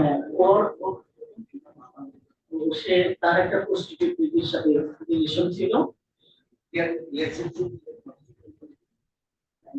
he must say something as a bit phone at temperature, and he used to chat with her at night for 3 months. Okay, okay, so you were sleeping in separate beds, okay. And what happened between yourself and Mr.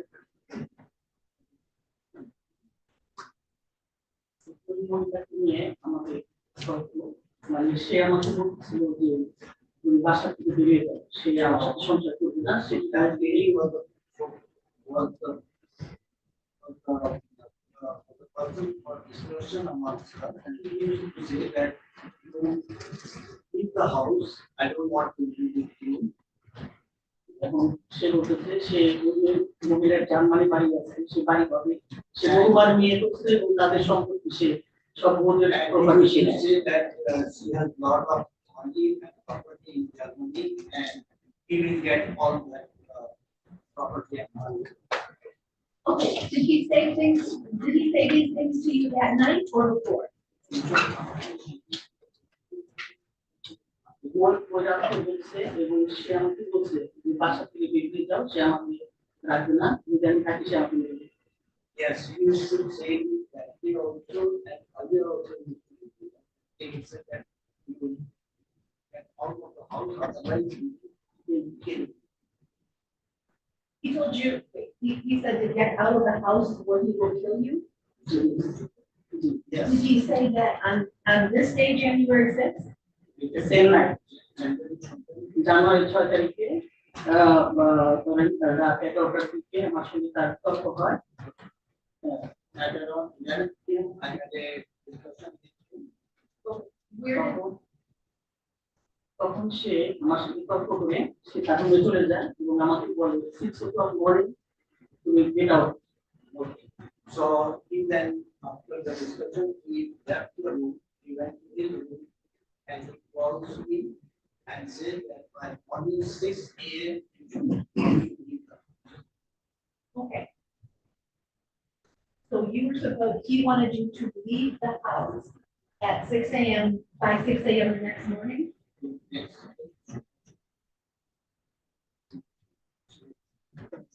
Yes. Did he say why he wanted you to leave the house?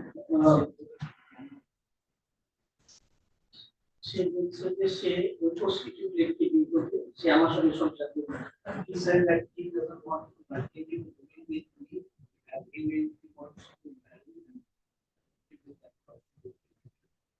Okay. Okay, so this concerned a relationship with another person, is that right?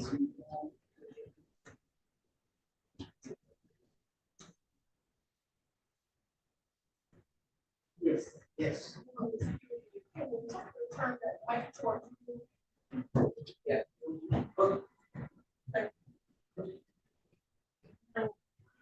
When he said, if you don't leave, I'll kill you, was that at 11 PM at night or was that after?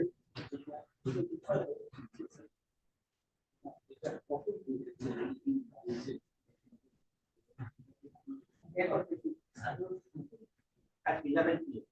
Okay. What did you think when he said that to you?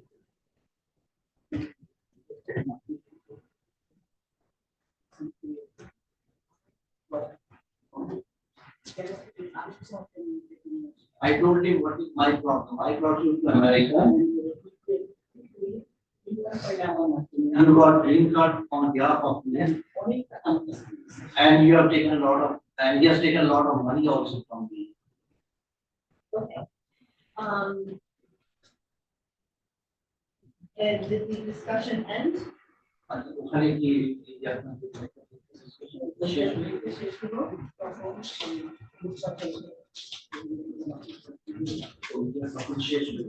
Yes, he ended then. Then again, he came and knocked on my door at 6 AM. Okay. So at 6 AM, you're still indoors in a different room?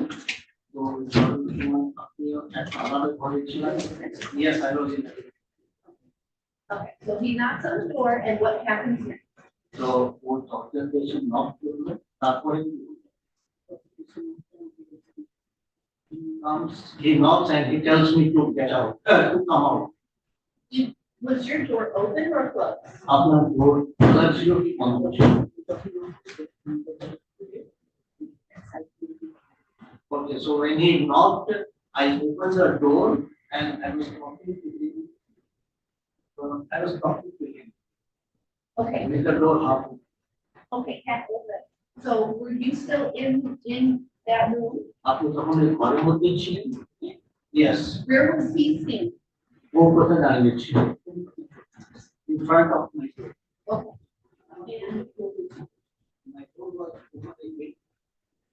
I'm sorry, can you repeat that? My door was open a bit. It's open one. 8 feet. 8 feet? 8 feet? Yes. Okay. 8 feet.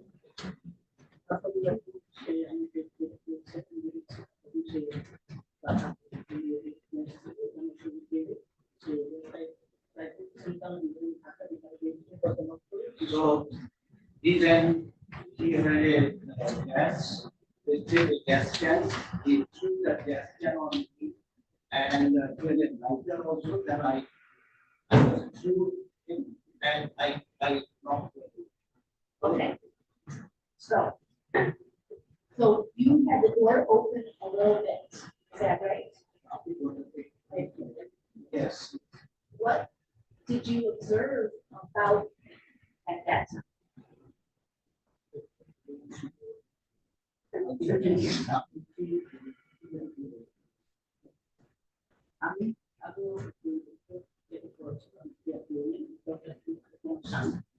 Was wearing a jacket.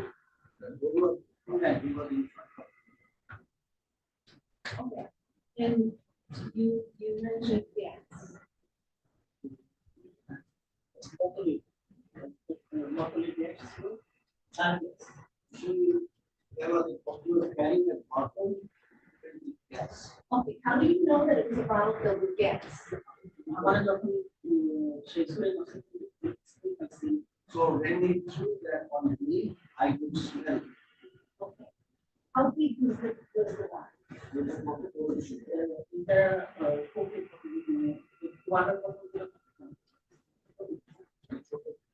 It is of the size of a water bottle. Okay. Was it a water bottle?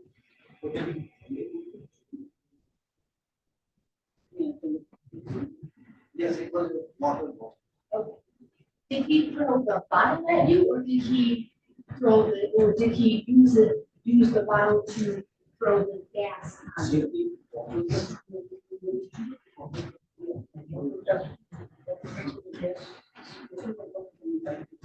Okay, he opened and he threw the gas on me, and then later I saw. Okay.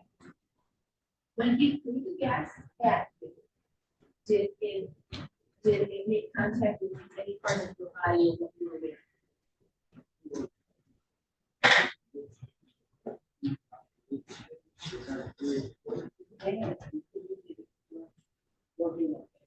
Yes, yes, it was there on my whole body, that's what the police was. What part of your body was that?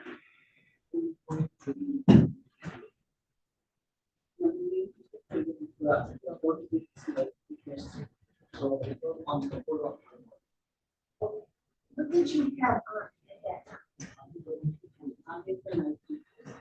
I was wearing a night.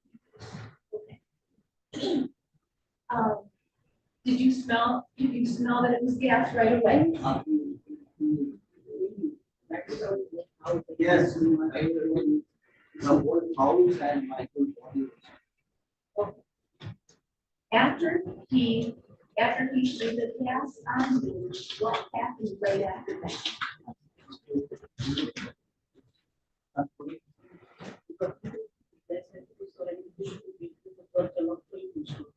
So when he was like before the gas, I pushed him and I locked the door and I got.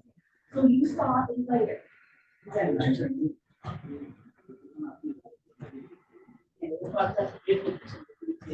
Yeah, he was just looking it out. Who did the later look like?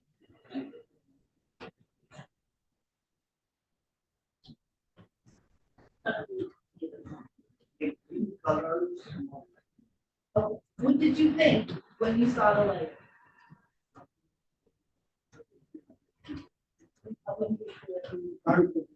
I thought he will burn me. Okay. Did he say anything at that time?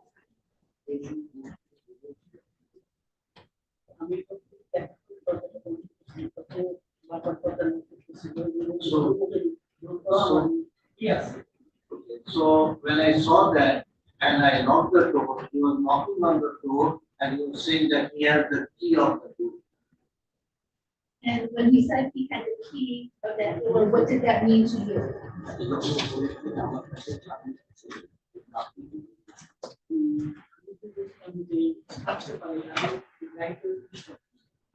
I thought that he might have it, so immediately I called the police. And when you called the police, what did you tell the police?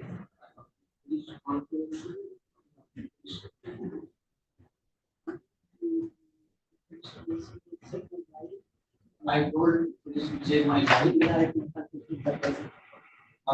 has put gas in my body. Okay. On my Did you, was the door closed? Still, was the door of the room that you went, was that still closed at that time?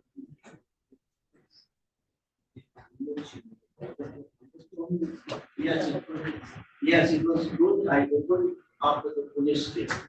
Okay. How long did it take for the police to come?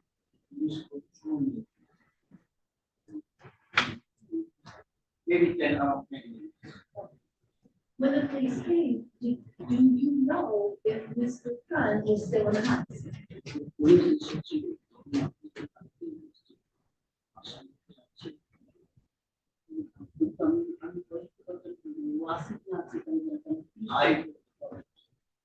No, I was not doing, I was very scared, so I did not open the door.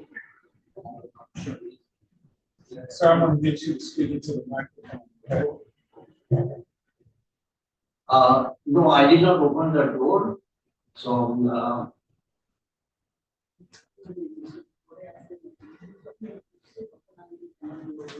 okay, so I was not sure he's at home or not when the police came, and then I opened my door. Okay. So what happened after that? Authority was given.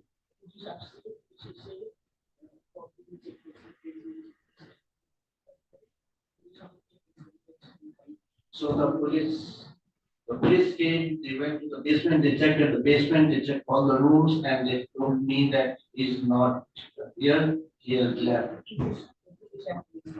And the police called the ambulance. Okay. And did the ambulance come?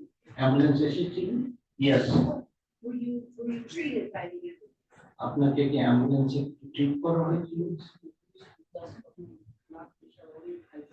Yes, ma'am. So the police saw and the ambulance also saw my whole body was shaking and my blood pressure was too high. And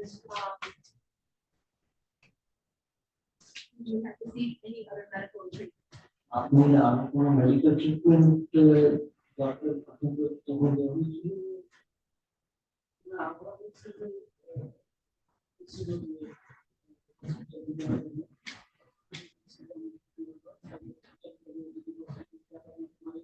So they were telling me. So I was so nervous. Yes, I was offered that should I be taken to the hospital, but I was so nervous and I was scared that he may come, he may show up in the hospital. So I did not opt for going to the hospital. You said you were wearing like a nightgown. Did you have that same nightgown when the police arrived? तो आपने बोली ना अपनी night gown পরেছিল যখন police এসেছিল তখন আপনি night গাউনটাই পরেছিলেন yes I was wearing the same night gown. Any other questions at this time? Yes. So is there a power outlet that I can plug your computer into? Okay, position, so, there.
Okay,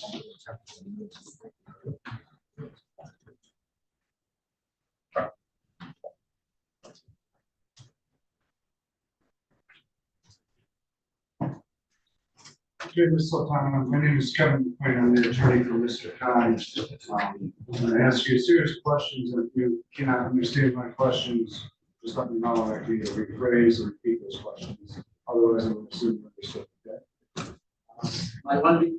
Yeah, sure. It's slow, so that. Sure. And short sentence. Okay. Hold on now.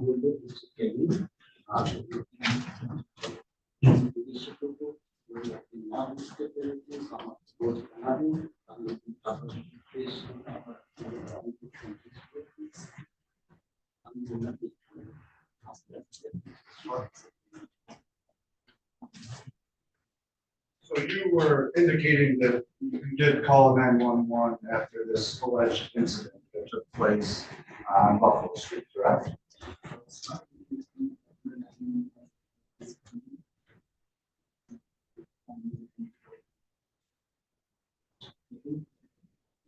Yes. Okay, and you indicated that you and Mr. Khan had been having some marital issues at that time, right?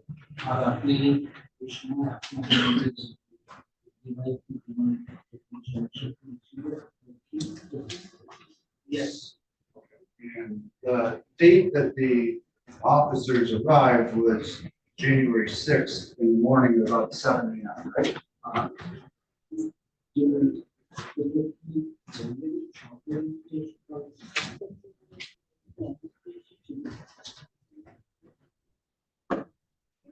I don't know the exact time, but it was around, yes, around 7. Around 7 the officers came, right? Yes. Okay. And that there had been a discussion or a verbal argument between you and Mr. Khan the night before as well, correct?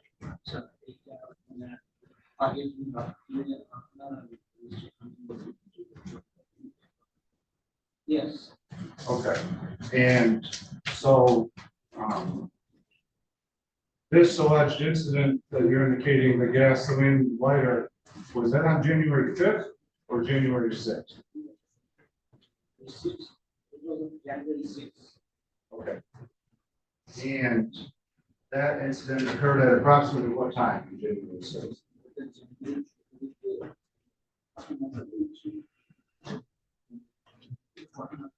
Yeah.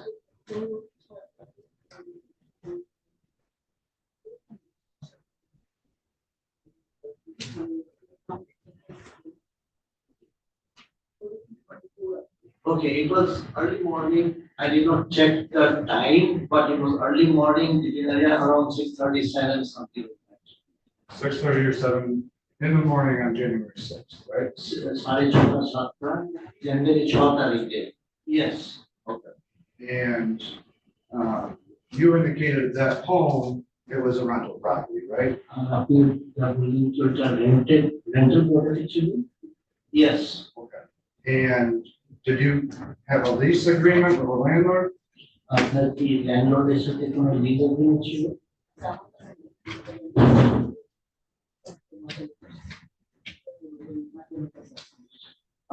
I don't have with me because I left everything in that house, but my landlord, yes, does have a copy of the lease agreement. Okay. And who was on the lease? And the lease agreement, it is on both name, his name as well as my name is also there. Okay. And who paid the rent? Rent the kid. So I also used to pay the rent and he also used to pay the rent. I used to give him the money to him and he used to pay the rent. Okay. So, and you would pay that with a check, cash, how would you pay? Cash, yes. Okay. He has taken cash and couple of checks also. I have a copy of that. Okay, so you have copies of checks that you paid to the landlord for. तो आपने कब से rejected copy actually given application? Okay, so I don't have the copy of the check right now with me, but yes, I do have, and the advance payment, I did, I made that. I made the advance payment to the landlord. Okay, and you said that around this time, you two, and when I say you two, I mean yourself and Mr. Khan were sleeping in separate bedrooms, right?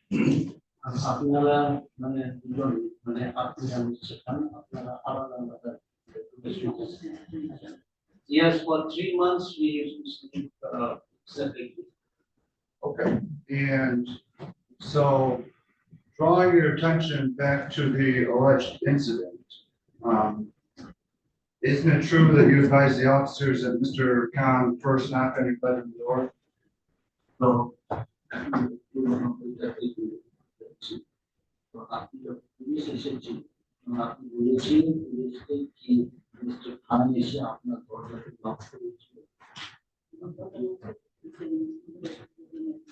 Yes, he came in the morning and he knocked on my door and I opened the door.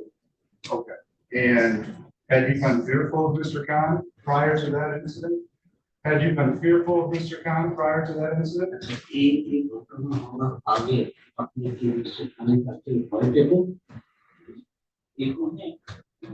Yes, I used to feel scared.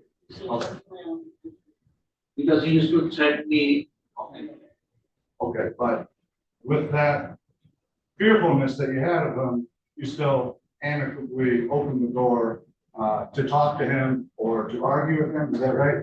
So, why should I not be got the courage or something?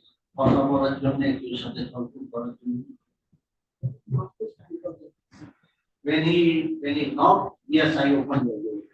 Okay. And so you opened the door and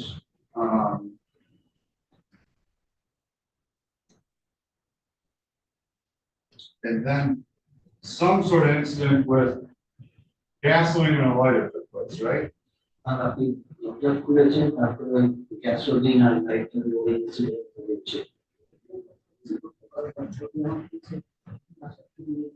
Yes, he did argue with me and he asked me to quit the house. So I asked, why should I leave the house? Okay. And isn't it? And he told me that I will kill you. Okay. Isn't it true that you told the responding officers that he tried to force his way into the room? Isn't it true that you told the responding officers that he tried to force his way into the room?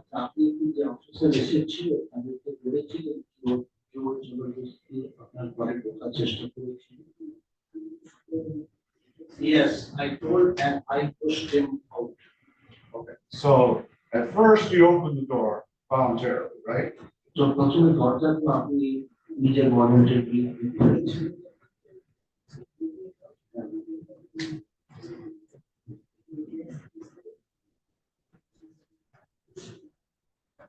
yes, I opened the door and then when he started saying that you leave the house and he poured the gas and then I pushed.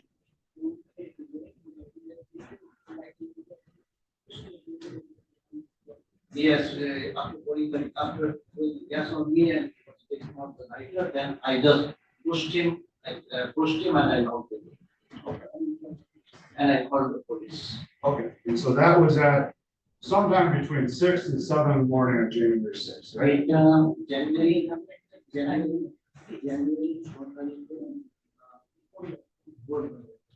Early morning on January 6th, that's what I did. Okay. And so you were able to push him out of the bedroom and lock the door, right? तो आपने उनके धक्का दिए और जाकर lock कर दिए अंदर में. Yes. And isn't it true that Mr. Khan's quite a bit bigger than you?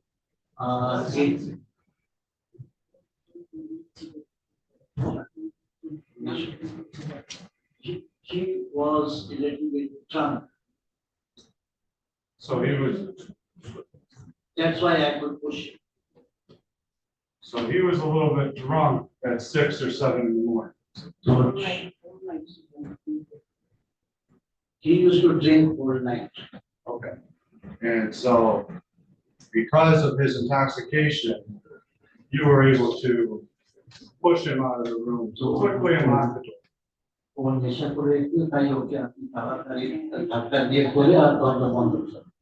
Yes, that's why I could do it, otherwise it was not possible for me. Okay. And did you indicate to the officers that he was intoxicated?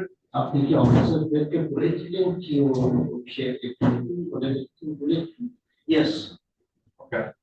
And so how long did this incident in the doorway take?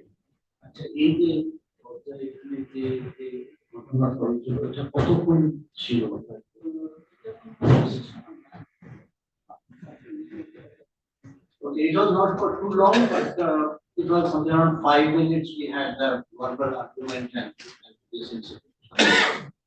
So it was about 5 minutes. So for the majority of that 5 minutes, were you and Mr. Khan talking amicably? So we did 5 minutes. আপনারা কি মানে ভালো হয়ে নিজের মধ্যে কথা বলছিলেন কি? No, because he comes and he tells me to get out. Oh. Right away, get out. So as soon as you open the door, he tells you to get out. So দরজা আপনি যে খুলেছেন সে আপনাকে বলেছে যে get out. Yes. Okay, so you guys were arguing.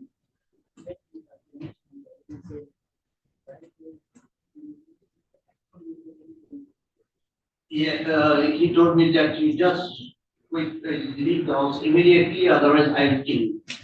Okay, and so where within this approximate 5-minute window did he take the gasoline out for this water bottle?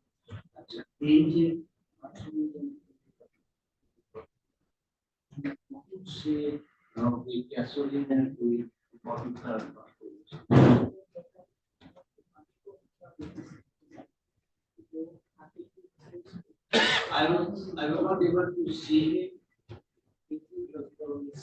I'm sorry, can you repeat that? I was not able to see him completely because he was on the side and with his hand he was holding the gasoline. So his hand that you couldn't see was holding the gasoline. So যে হাতে gasoline নিয়ে রেখেছে ওইটা আপনি দেখতে পাইনি. No. Yes, I did not see him holding the gasoline. When he threw that on me, then I smelled. Okay, so my question is in this approximate 5-minute window in which you and Mr. Khan are standing in the doorway, when did you first see the water bottle when he was throwing this gasoline on?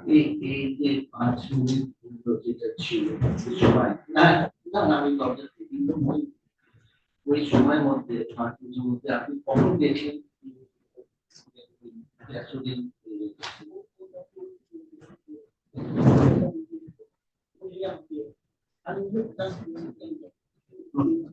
So when he told me that you just get out, and I questioned him, why should I?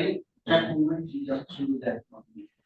Okay, but didn't he say that immediately? Isn't that what you just testified to?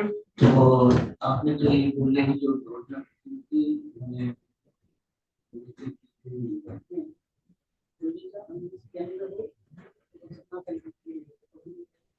So yes, first he told me, and then I asked why should I go, and then what he said.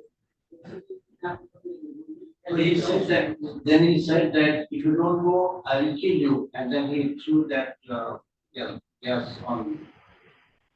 So is it fair to say that was pretty quickly upon him being allowed into the bedroom by you opening the door? So এটা বলছে কি আপনি যখন দরজা খুললেন এটা খুব তাড়াতাড়ি হয়েছে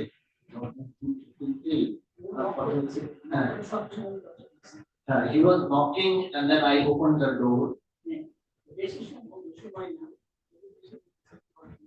So it was not too long a time when he said that he was saying that you get out of the house or otherwise I will kill you.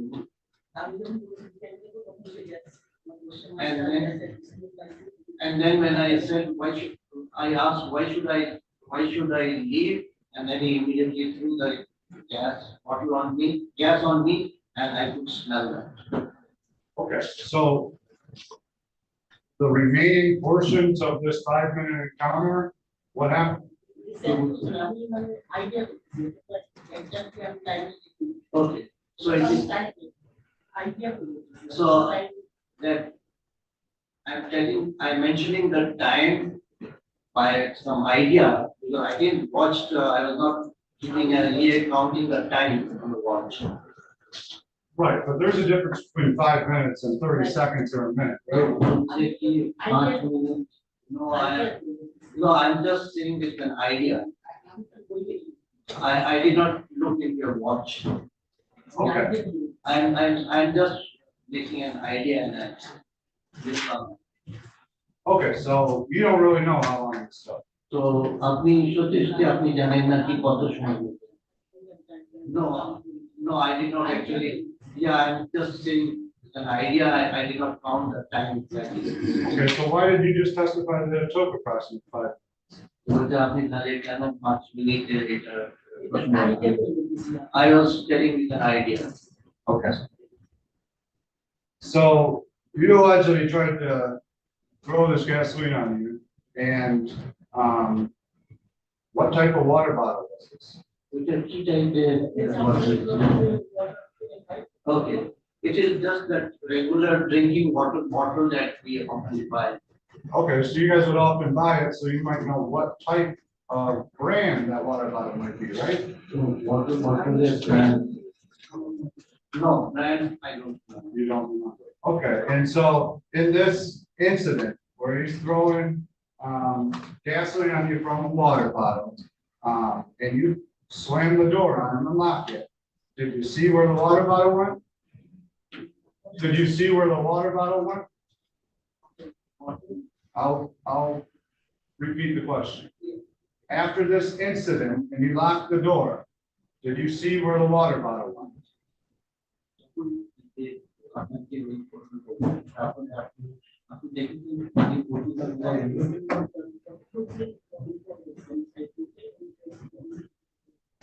So later when I opened the door, it was lying on the side of the door and I smelled it. Okay, and so when did you open the door? After the police arrived. Okay, all right, so did you show the officers the water bottle they used? আপনি অফিসারদেরকে water bottle টা দেখিয়েছিলেন? No. No. Did you see where the lighter may have gone? আপনি লাইটারটা কোথায় গিয়েছিলেন? Okay, I did not see the lighter later on. Probably he might have taken it in his pocket. Okay, so you didn't see the lighter, but you did see the water bottle, and it was sitting outside the door. আপনি লাইটারটা দেখেননি কিন্তু water bottle-টা দেখেছিলেন দরজার পাশে. Yes. Okay, and when the officers were there towards the end of them responding to the call before they left, what were you wearing?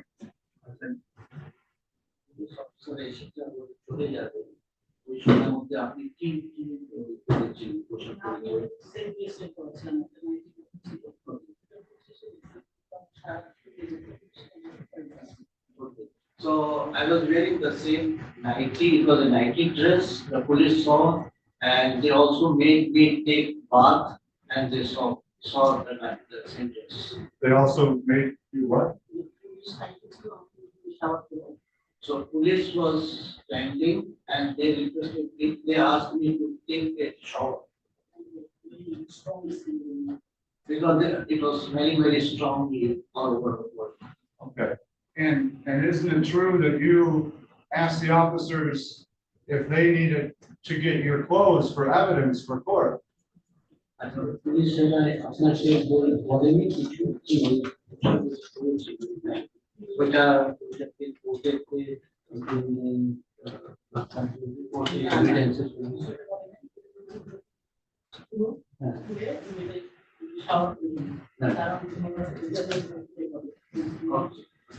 No, the police didn't say anything like that, but they just said that you you go and take shower because the smell is so strong, you will start developing headache. So that wasn't my question. My question was, did you, Ms. Sultana, ask the officers if they needed your clothes that were covered in gasoline for court? So, পুলিশের আপনাকে জিজ্ঞাসা করে দিয়ে police নাকি ওইটা কোর্টে evidence No. You never asked them. Okay. And as it relates to the water bottle, you never showed them where that water bottle was, right? No, I was very nervous. I could not say much to the police. Police, they wrote a report after, and with the gas smell and all that, they did write in the report. Okay. So when this incident happened and you closed the door and locked the door, did Mr. Khan try to get into the door? Did he try to break the door down?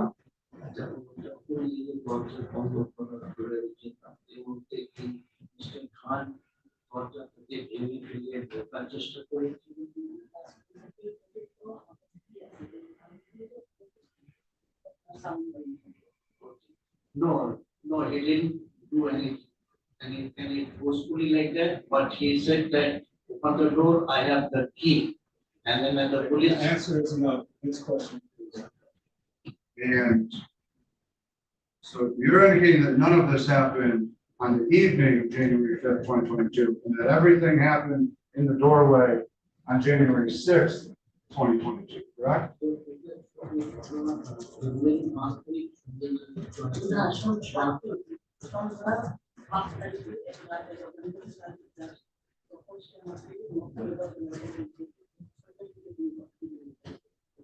So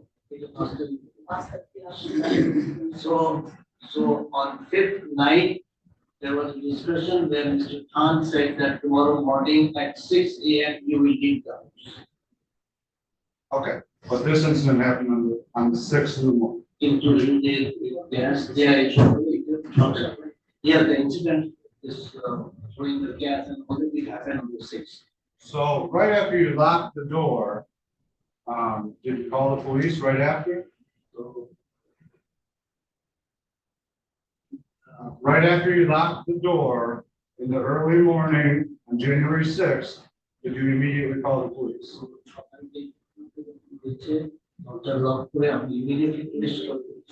Yes, I immediately called the police. Okay. Did you make any other phone calls? No. You didn't call? And after calling the police came. Okay, so they came within a few minutes, 10 minutes or so? তো ওরা কি কিছু মিনিটের মধ্যে কি 10 মিনিটের মধ্যে এসেছিল? I don't know the time precisely, but yes, at a very short interval they did. And you weren't sure if Mr. Khan was still home when the police officers arrived? I don't know, police officer এসেছিল তখন আপনি পুরো sure ছিলেন না। I was not sure whether he is at home or he has gone. Okay, and now when the officers arrived, what time would Mr. Khan typically go to work during that period? I don't care what time you typically go. I'm thinking relevant to the time. On this date, isn't it true that Mr. Khan would have been leaving to go to work at around 6:45 in the morning? So সেদিন সকাল 6:45 আগে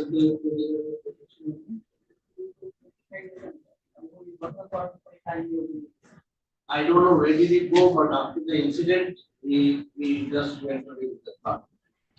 So after the incident, he went away with the car, right? The incident হওয়ার পরে immediately গাড়ি নিয়ে চলে যাচ্ছে। I think so because I was there inside with the door locked, so I did not see. He used to go and work at different times. Okay, so it's a restaurant work, so he used to go at different times. Okay, but what I'm unclear of is, it sounded like you just testified that after he called the police, he left, right? So after police के call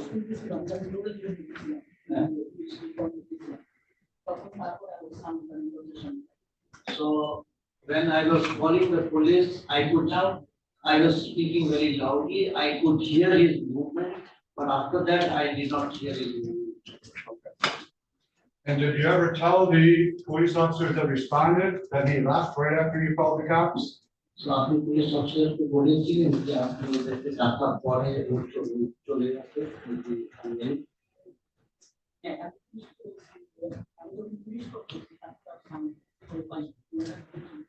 Yes, I did say to the police officer that when I called, I could not, after, when I called the people, I could not hear any sound of his being up. No, that's not what I asked. What I asked is, when you were talking to the police, when they arrived, 7 o'clock on January 6th, did you tell the officers that Mr. Khan left the home right after you called the cops? So আপনি পুলিশকে বলেছিলেন যে আপনার তোমাদেরকে call করার পরে mister খান বাড়ি থেকে চলে গেছে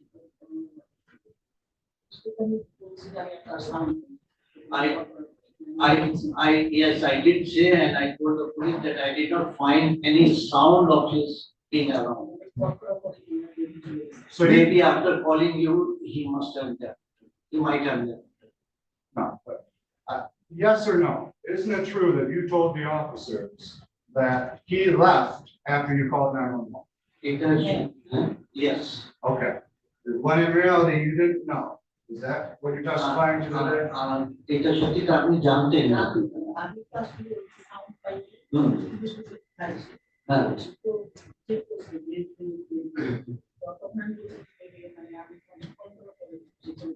So the police came and they checked in the basement and around and it was not there, and so I told that the police also that after I called, I did not hear any of this sound around, so it must have been. Okay. So you answered the door when the police came, right? So police যখন এসেছে দরজাটা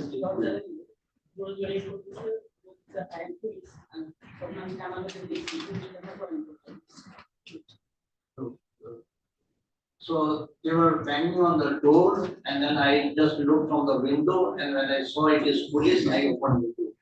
Okay. And was that the first time that you left the bedroom after this alleged incident? Which I did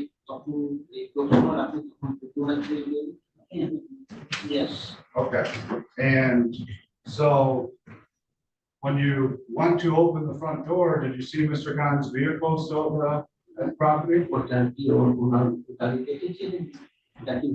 No, I didn't see. Okay. So you still had them clear the home to make sure he wasn't there, right? I'm sorry. You still have them look through the home to make sure that he wasn't there, right? No, I did not see the police for the check. Okay.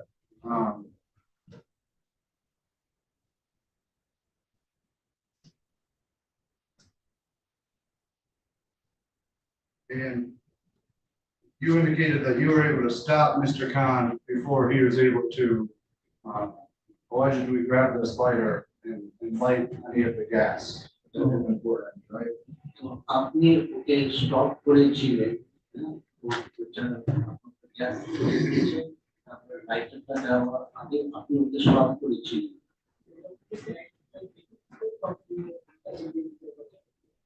So when I realized that he is taking out probably the lighter, I just pushed him and he Okay, so you're never actually, he was never able to use a lighter, correct? So she lighted the jar. No, he was not able to light. I had pushed him. Okay, and eventually after the officers made sure that he wasn't there, you started telling them what happened, right? So যখন আপনি অসুবিধা এসেছে আপনি বলেছেন কেউ বাসায় নেই তাহলে আপনি ওদেরকে সত্যি ঘটনা আপনি ওদেরকে Okay. So the police came, they checked the whole house, and Yeah, and thereafter that the police came and asked me that what really happened. Okay, and where were they talking to you? আপনার সঙ্গে কোথায় কথা বলছিল? Inside the house. Inside the house? ঘরের ভেতরে?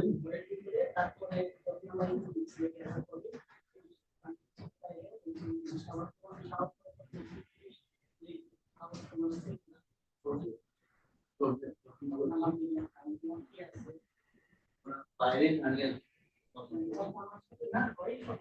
okay, they talk with me inside the house.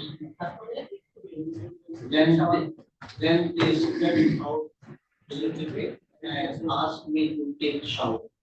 Okay, and when they were talking to you inside the house, where was that? যখন ঘরের ভেতরে কথা বলছিল এটা কোথায় কথা বলছিল? If this have to do with the alleged crime. So they are talking with me in the living room. Your Honor, she's indicated that this water bottle was still there and it was left right outside of the master She's bedroom. already testified, she didn't tell the officers where the water bottle was. Understood, Your Honor. I'm just trying to make sure a couple of notes. So you were able to provide the officers with the exact information of Mr. Khan almost immediately upon speaking with him, right? Such as make and model of vehicle, license plate number.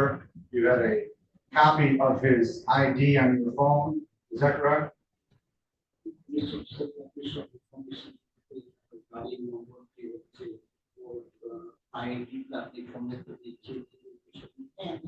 Yes. Yeah, everything was there on my phone.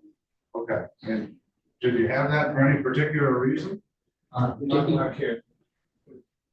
Your Honor, it goes to the motive here. This is something in which there was a potential divorce, and it's my position that many of these things did not occur, and this is something. If they were married, why wouldn't she have this information? My wife has all my information, social security number, address, phone number, everything. I understand that, Your Honor, but she indicated almost immediately that she had a copy of his ID on her phone ready to provide. So what does that have to do whether or not he assaulted her? Okay, I'll move on, Your Honor. Thank you. So you indicated that the medics did come after you requested them, right? You indicated that the medics did come after you requested them, right? The ambulance.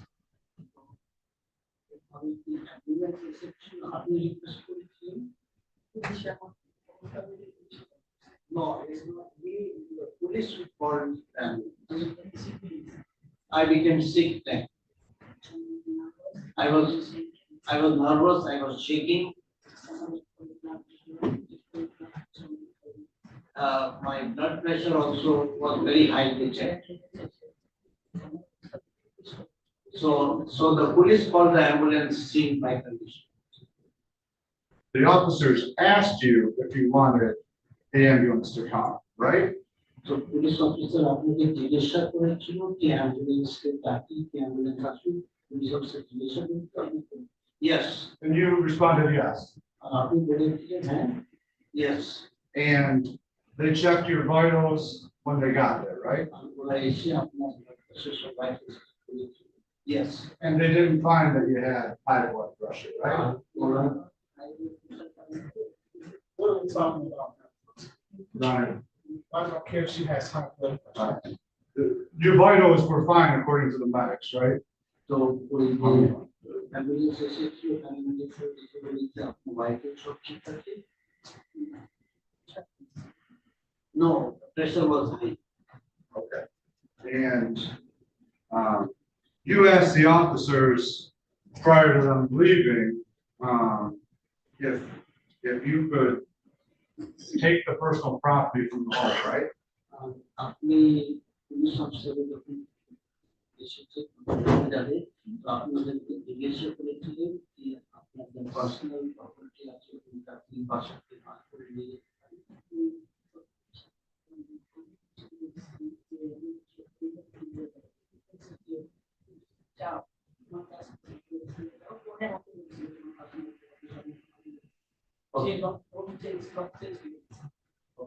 So the police told, so that time, yes, the police asked me, so I took some clothes and all that, but not any other personal property.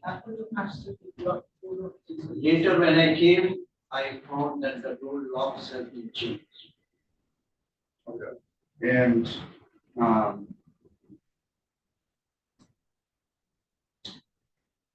did the officers advise you that you should go stay with a family member if one lived nearby? Why is that relevant?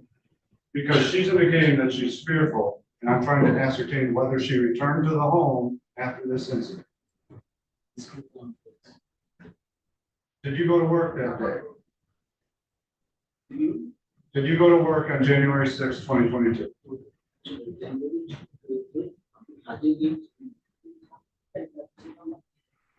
Yes, I had worked in the evening, and yes, I did.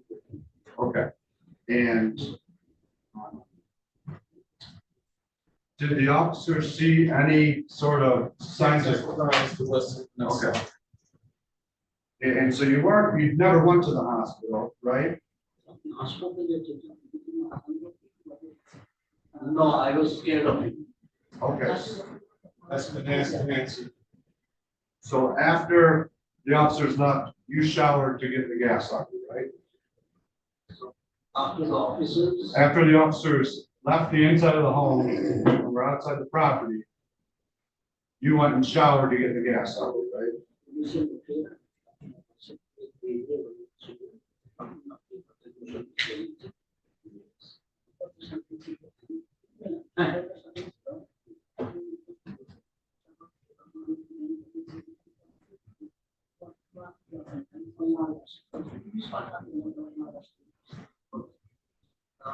Yes, the police were in the premises, but outside the door, and I took bath, and they asked me if there is anyone else where you can stay, and they dropped me at my mother's. The answer is yes, she took a shower. Next question.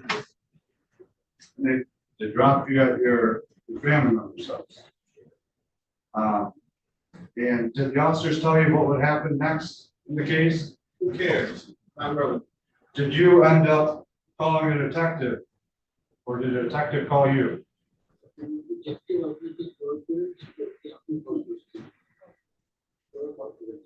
They had called. They called, and then you went there the following day to speak with a detective, is that right? Yes, yes, I Okay. did. And you filled out a statement as to your belief of what happened on January 6th in the early morning, correct? Yes. Okay. And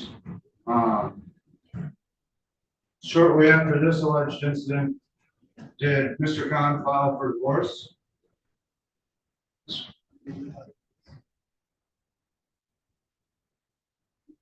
Shortly after this alleged incident, did Mr. Khan file for divorce?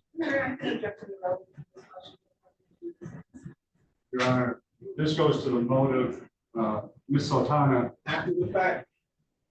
Ms. Sultana, they have been having marital issues. Ms. Sultana was likely going to owe my client sums from the divorce proceedings. It was her intent to use this situation to gain leverage in the divorce proceedings. You're asking about what he did after the fact.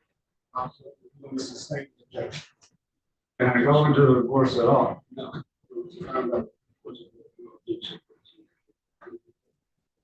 Did you stay at the home on Buffalo Street after this election?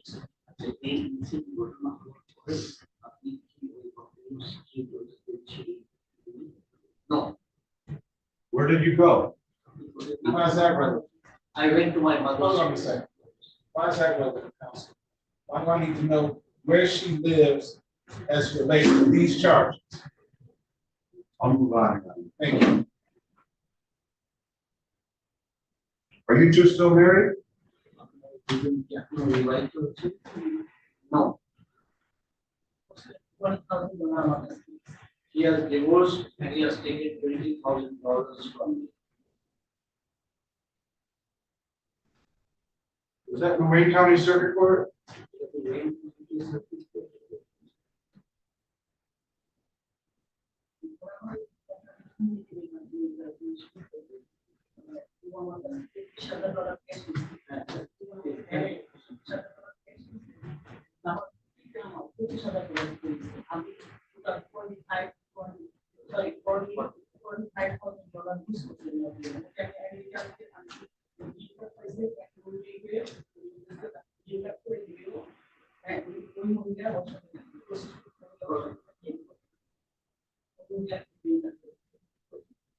Yes, it was through Zoom. The divorce was finalized through Zoom. I paid 25,000 to my attorney. I paid 20,000 to him, and he is now saying, I mean, the other lady with whom he's living, he will get her green card. My question was that in the Wayne County Circuit Court? Would that be Testified, Wayne yes. Wayne County Circuit Court? Yes, yes.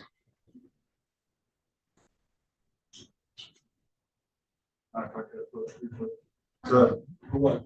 Certified copy of register of actions for the divorce proceedings in Oakland County. I have 2 quick questions.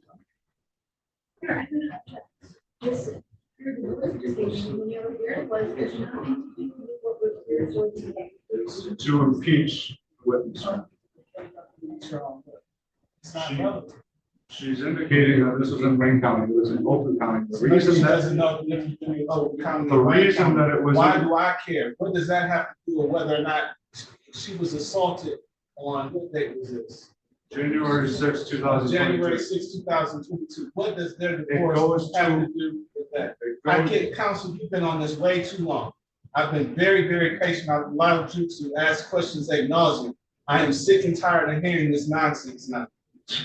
Your Honor, this is in Oakland County because she was using a different legal residence to try to scam the insurance proceedings. The insurance on her vehicle. Not relevant. Give me 1 moment, Your Honor.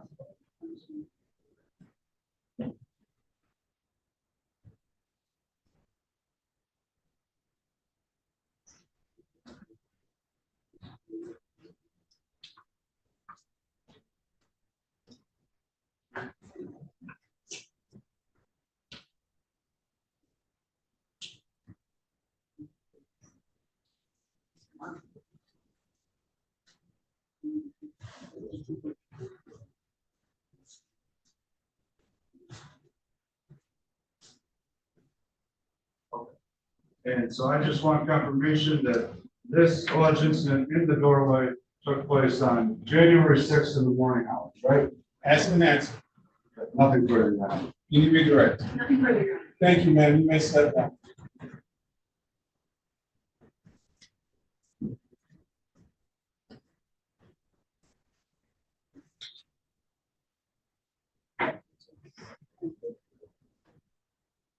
Any other witnesses for the people? Any witnesses for the defendant? Any witnesses for the defendant? No, Your Honor. Your Honor, I object to the finding in this matter. I don't believe that the police or the people have shown probable cause that committed any of the elements. As the court is aware, I won't get into the details, but there were a lot of other things going on between the parties, such as the divorce proceedings. I understand the court's position as to relevance of this, but it does go to Ms. Sultan's credibility and motive. As it relates to this incident, it's an incident that I understand there may be an issue for a driver effect, and it likely will go to that stage of proceedings. But there are. That's the only thing I have to determine. All this other stuff you're doing is dictative, which I really don't have the time to listen to right now. Your Honor, it's my position that I need to get as much testimony from Ms. Sultan as I can. She's done. And I understand that. There are certain questions that I needed answers to related proceedings. And I understand the court's position, but I also have a job to do for my client. And some of that testimony is going to be relevant at the proceedings. So I think I heard you say or acknowledge that there's at least a question of fact to be determined by a trial, right? Yes, Your Honor. Right. Okay. We're all in agreement. Court after hearing the testimony that Ms. Sultan is satisfied.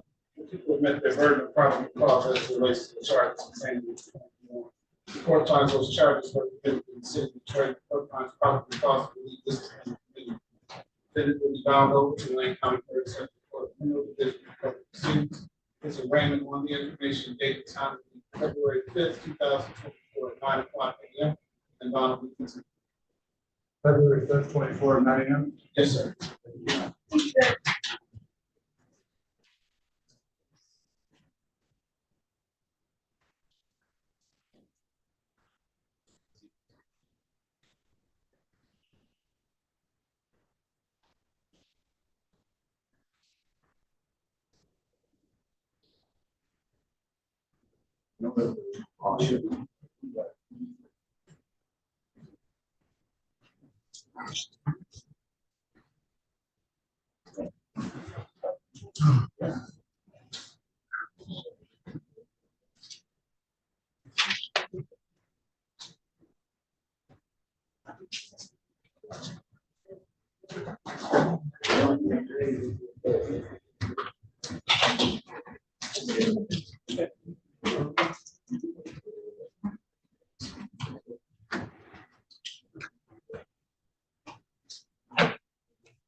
Okay, do you have something else? No, same word. Not. On the facts. When we made a motion to dismiss. Oh, we did. No, sir, that's it. Oh, I'm sorry. Ronald Knox. Calling case 2455134, Mr. Michigan versus Donald Maurice Knox. And is charged with count 1, domestic violence, third offense. And it has a additional third offense notice, appearances for the record. Good morning, Your Honor. Shelley Green for the people. Number 60249. Good morning, Judge Robert Kenny, here on behalf of Mr. Knox, expands record 9 minutes, we're ready to proceed. Your Honor, I'm not able to proceed at this time. The complaint was no items being made in connection. Move to discussion. So ordered, the court will dismiss this matter without prejudice. Thank you, Thank you, Judge.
Very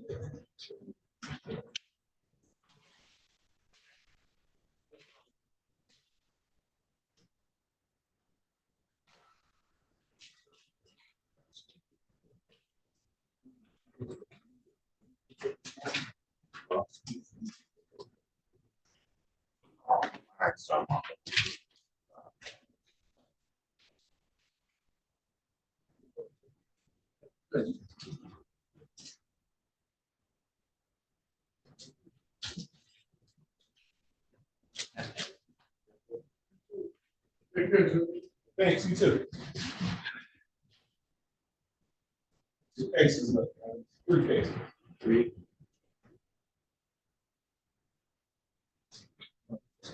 Three cases. Oh, yeah, because Mr. Armstrong got two.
Ms. Nancy. Everybody.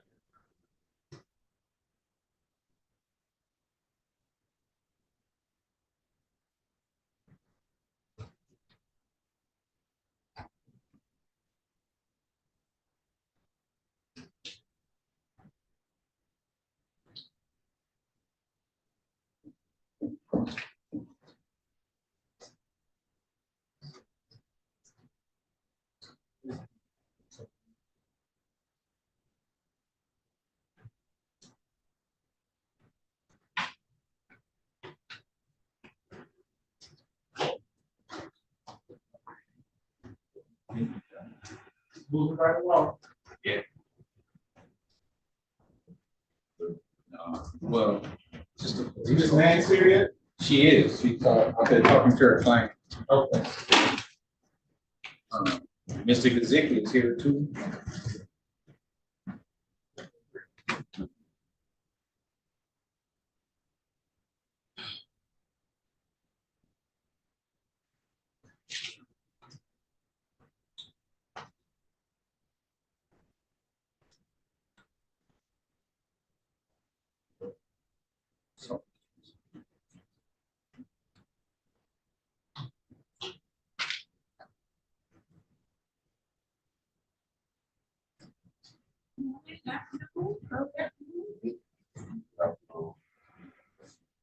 You doing? Everybody. All right.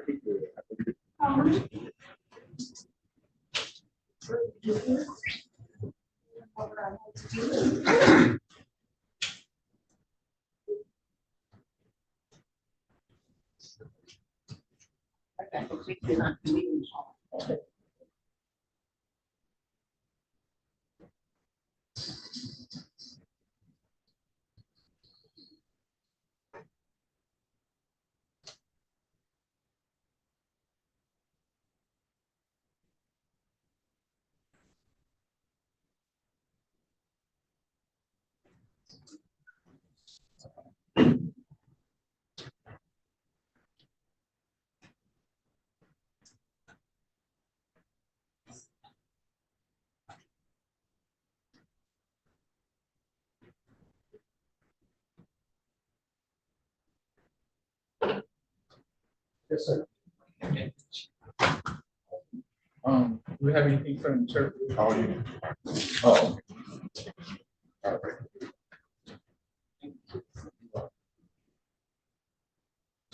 Thank you. Thank you, sir. Have a good day.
Sure.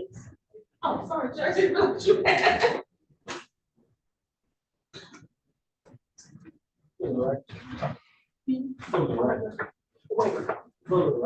I'm sorry. Yes, yes, yes, I couldn't hear you, I'm sorry. Amen.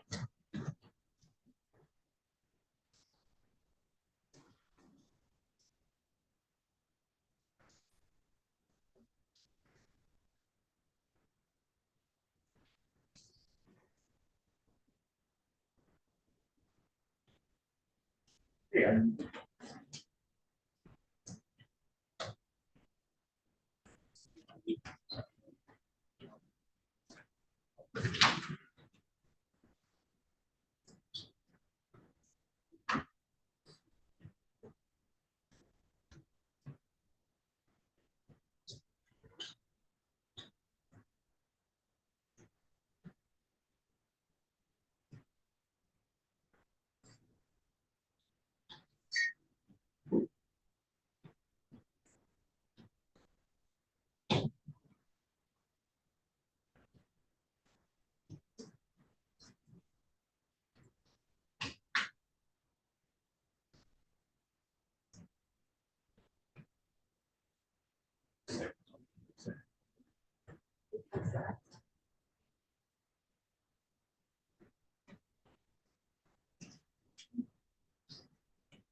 Calling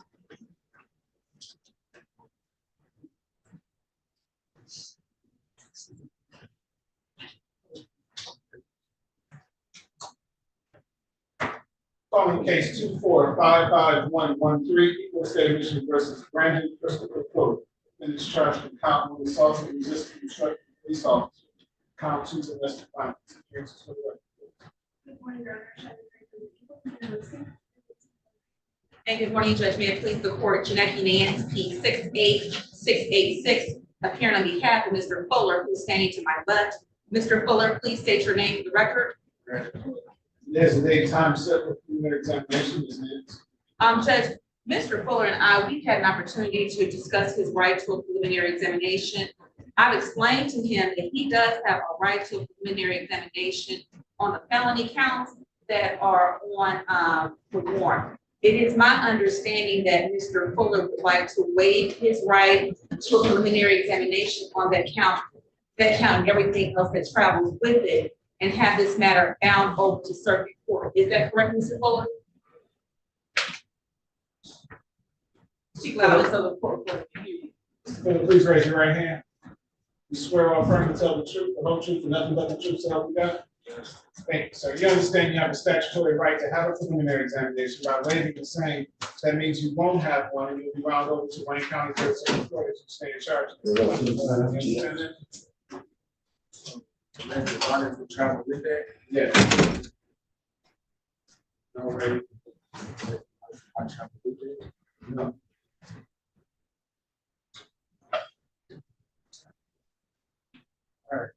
I don't know, Judge, may I make sure I clarify the record? Mr. Fuller, do you recall me advising you of just that information the judge just told you? Yes. And with me advising you of that, is it still your desire to waive your preliminary examination? See, I think I might know what your hangup is regarding the domestic violence, but the domestic violence charge is not something that they have to show at this preliminary examination anyway. So even if you did choose to hold it, they don't have to present any evidence on domestic violence. And because it's just a misdemeanor. I'm just here to determine if there's enough evidence for you to be bound over the circuit court on felony. So the misdemeanor will automatically go over with felony. That doesn't mean that you're pleading guilty. In fact, you're not pleading guilty to anything at this stage of the proceedings. You understand? You understand the nature and the purpose of the preliminary examination? You understand if you were to have one, the prosecution would have to establish that the crime you're charged with was committed in the city determined that there's probable cause to believe you committed. Is anyone forcing you to waive your right? Does anyone promise you anything? Are you waiving your right freely and voluntarily? Any objection from the people? The court finds defendant's waiver is made knowingly and voluntarily freely given. The court will therefore bind the defendant over to Wayne County Third Circuit Court Criminal Division for further proceedings. His arraignment on the information date and time will be February 5th, 2024 at 9:00 a.m. Bond will be continued. Thank you very much, Judge. Have a great day. You and your staff. Thank you.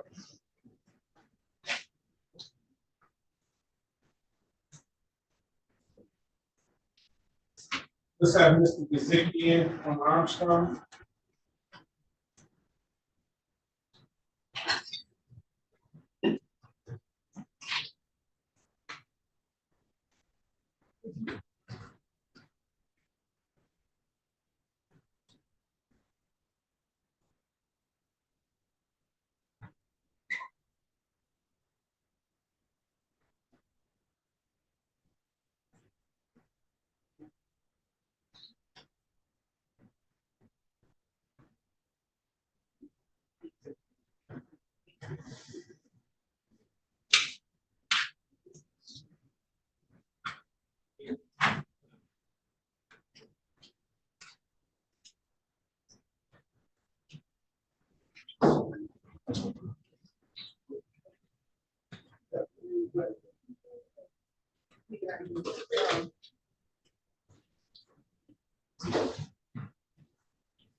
How you doing, Mr. Gazicki? You ready on Armstrong? I'm ready, prosecutor's got to talk to the victim. Okay.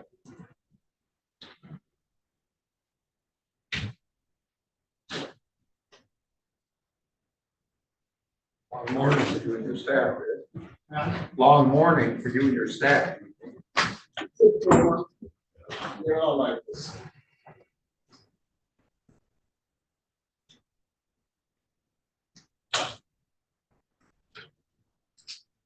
You got a minute to talk for 1 second. Sure.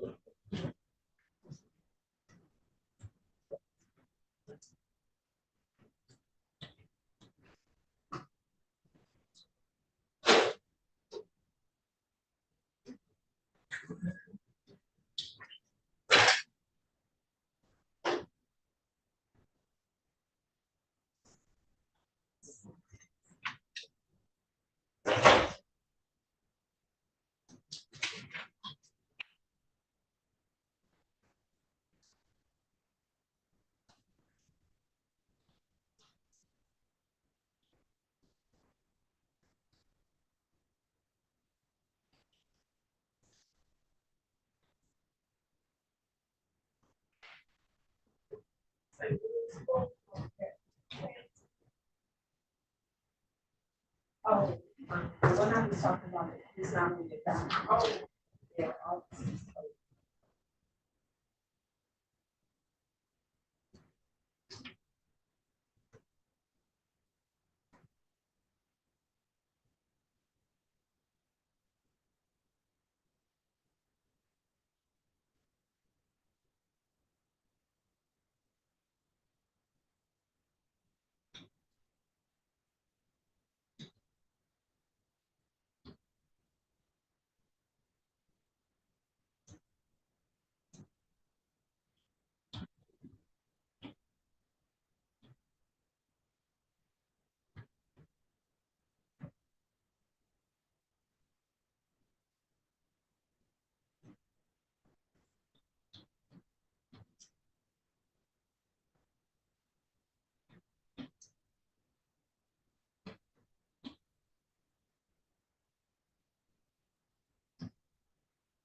Are we ready on Armstrong? What's going on? There were no prosecutor. Okay.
James Armstrong Jr. Calling case 2360580, people of the state of Michigan versus James Earl Armstrong Jr. Defendant is charged in this case of count 1, domestic violence, third offense notice. Count 2, assault with a dangerous weapon. Count 3, assault and resisting instructing police officer. Defendant has a mixture of the fourth offense notice. He also has case 2360581, charged in count 1. Assault with intent to do great bodily harm, listed murder or by strangulation. Count 2, domestic violence, third offense. Defendant has a habitual offender, fourth offense notice. Appearances for the record. Good morning, good afternoon, James Guzecki on behalf of James Armstrong, 834393. James Armstrong. There's a date and time set for preliminary examination in both matters. Are the people ready to proceed? Yes, sir. How many witnesses? Your Honor, I start with case.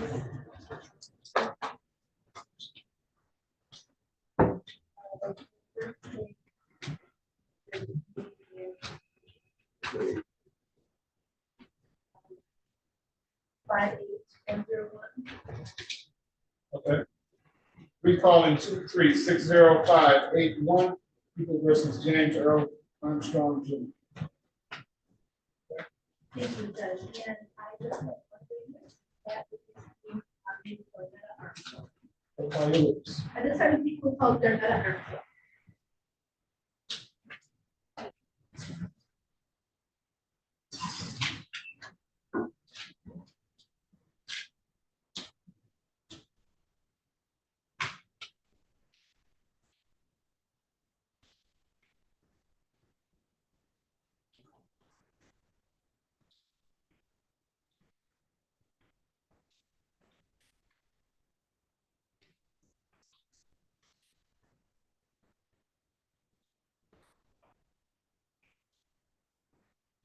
Ma'am, please step forward, give your name and the spelling of your name to the young lady seated there.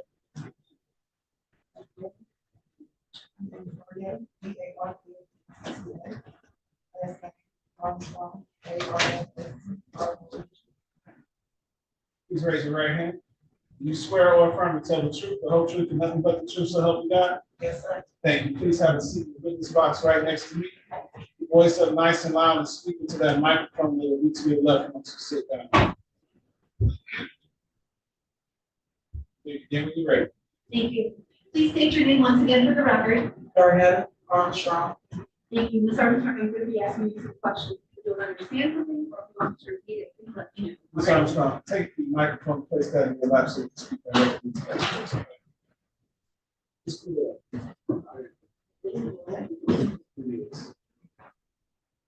May proceed. Thank you. I want to bring your attention back to the date of December 18th, last year, 2023. Do you remember that date? Yes. And where were you on that date? I was at my home on Roseland Street, Address there? 14441 Roseland. And is that considered Detroit County Police? Yes, it is. All right. Is that your home? Yes. Oh. And on that date, was there anyone at that home with you? Yes, it was my 5 kids, my godson, his mom, my grandtie, and James.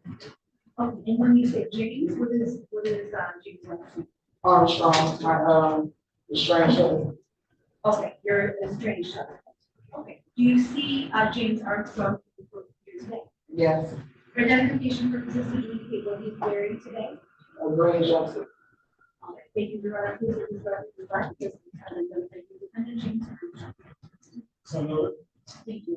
All right, and you said estranged husband. So was he living at that house with you? He wasn't supposed to be, but when James was released from Kevin, he refused to leave the house. He used to say that this is my house, I laid floors in this house, I paid this house, it's my house. Oh, you're saying from a prior case, he had a tether was not supposed to leave the house? Yes. Oh, but he was at the house that day? Yes. Okay. And what happened on that? We were sitting at the dining room table, we were having a drink. And James got up and walked away from the table. When he came back, he had our oldest son out the back of the neck. And he's like, look, he's like his mama. Look, he's like his mama. I'm like, what are you talking about? So he like me showed me that my son had hickeys on his neck. Passion marks, for clarification. So I was like, okay. I chastised my son. I told him, I cut into him automatically. And not even paying attention to nothing James was saying, because at 14 years old, you make wrong decision. So I'm like, son, this is not what you do, you're not heavy, boom, boom. So you're gonna leave this house for comments every day. Because now I can't trust you, you behave like that. So James, he started saying, oh, he don't like his mom, he's just like his mom, that's where he is, right? And I'm like, dude, how are you even comparing anything that a kid does? And I'm about to be 40 years old, I'm a grown woman. So our argument ended up being a little heated. James kept on being slut and a whore. And I took the bottle, I was drinking wine. I took the bottle and I threw it across the room. I was getting frustrated. So Bobby hit the floor and broke. By this time, there were no kids around or nothing like that. And are you still in the dining room? Sitting in the dining room? No, at this time I had the bottle and I was by the front door. I was working between the living room and the front door and I do the bottle. So what happened then? After that, I looked around. I got to looking around the house and I noticed that the other 2 adults were out of the house. So it triggered because when James gets me alone, he does things to me to harm me and no one is there to help me or save me or try to, stop the situation or anything. So when I noticed that all the adults were out of the house, I walked back to where I broke the bottle. I'm like, maybe I can find a piece of glass or something, just in case I have to protect myself. So I did. I was on the top of the bottle. And I grabbed it and I just held it. I was getting ready to walk out the door since I noticed that the kids were all sticking. And by walking out the front door, where did you want to go? Anywhere but in the house. I was just trying to de-escalate the situation because apparently us being around each other is not helping everyone. So anywhere but inside the house, I can go anywhere, even if I just ride around for it and just get away from it. Because I was not getting no help with the police as far as moving James out of the house. Okay. So I was trying to do whatever I could to keep the violence and everything away from my children. Oh, what happened? So then I go back to the front door, I get ready to walk out the door, James is standing in front of the door. So I push him, I'm like, move, get out my way. Like, why are you blocking my door? He's like, no, because you a slut, da. I'm like, bro, and I pushed him again. So he steady going. Then by this time, he's like, don't touch me no more. I'm like, well, move, then, get from in front of my door, let me out. So he would not let me out. James, when I pushed him this time, he grabbed me around the throat, he started choking me. Okay, so when he did that, Are you both just standing up? Yes, we're both standing. Did he use one or both hands? Both hands. Okay, where did he put his hand specifically? Right here around my throat where it cuts my arrow. Okay, and was your airway restricted? You feel that it was restricted? Yes, it was. Okay, what happened next? So, one of my kids come down, they coming down the stairs. They hear me gasp with the breath again. But by this time, I panicked. So I took the bottle and slid his wrist. Okay. So he let go. One wrist or both? One. Okay, One. okay. And, okay, so what specifically did you do? I had the bottle, okay, so you know, the nozzle was to the bottom and the broken part was to the top. And he had his arms around my neck like this. Yes. And I took the bottle and slid his wrist. Okay, and why did you do that? Because I couldn't breathe. Okay, and what happened after that? He let me go.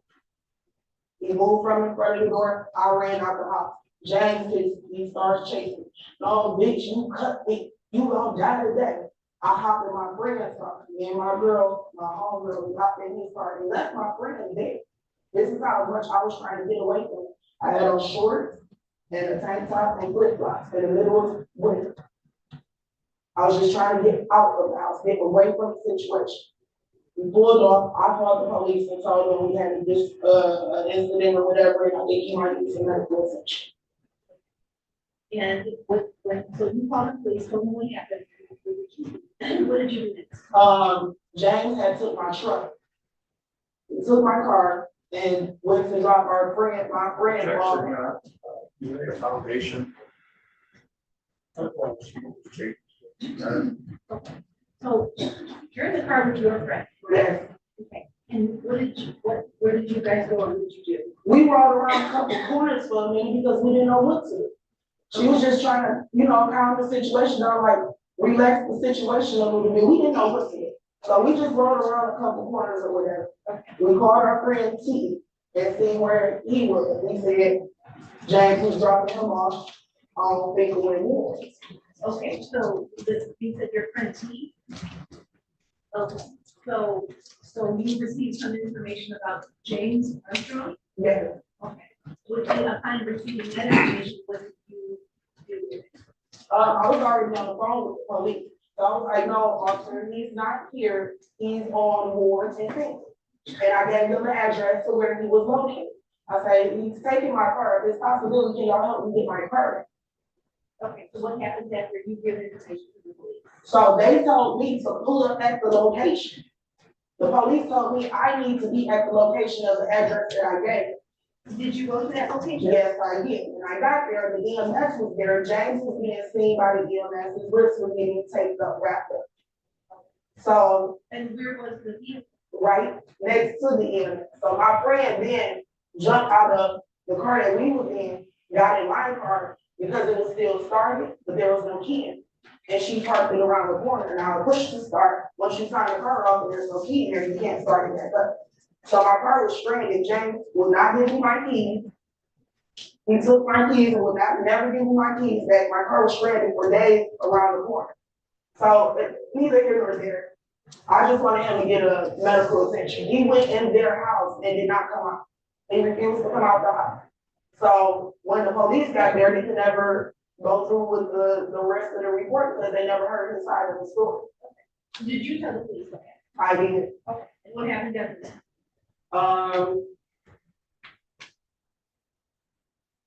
I think we pulled off.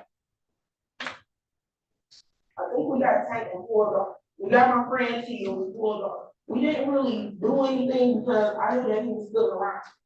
So, when we pulled that up to the house, that's when they told me, like, he's still in there or whatever. He's like, I'm not trying to do nothing to hurt you. I'm not doing nothing or whatever. I'm like, okay, fine. I went in the house. You went back to your house? No, in my friend's house. Okay. But like I said, James don't put his hands on me when there's somebody else there to protect. So he was playing like, oh, he's just fine, he's just cool, this and that. So did you see James in that house? Yes, I did. Did anything else happen then? Nothing happened then. And you were Pastor John? This incident that you're talking about occurred on December 18th? Yes, sir. Yeah. How long had James been at your house? Since, I would say maybe a day or two before Thanksgiving. Okay, and during that time, you called the police to your house? No. And you did that with your cell phone? Yes.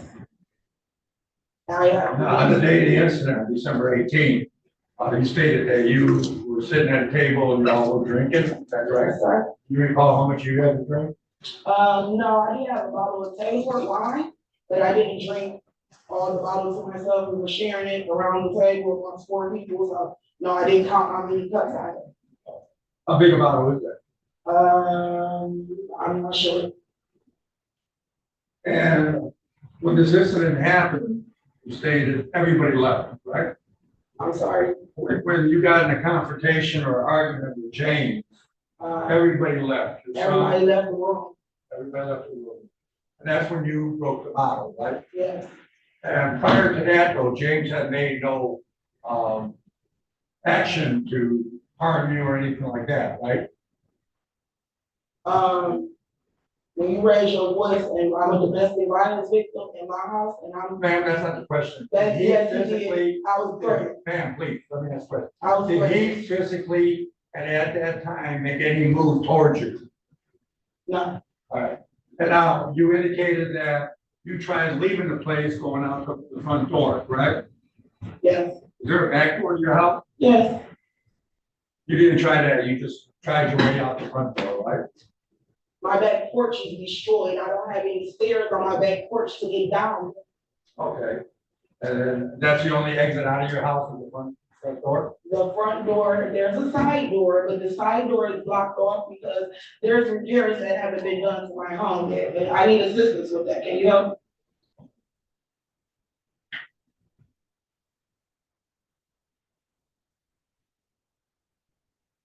When you, after you left the house and you went, James was getting attended to by EMS, the police were there, correct? Yes, sir. Did you tell the police that James was not supposed to be at your house? Yes, sir. Did they arrest James that day? Actually, the police was not there when James was in the EMS. The police pulled up after James got out of the EMS and he went into the house. James never came back out. Okay. No, listen.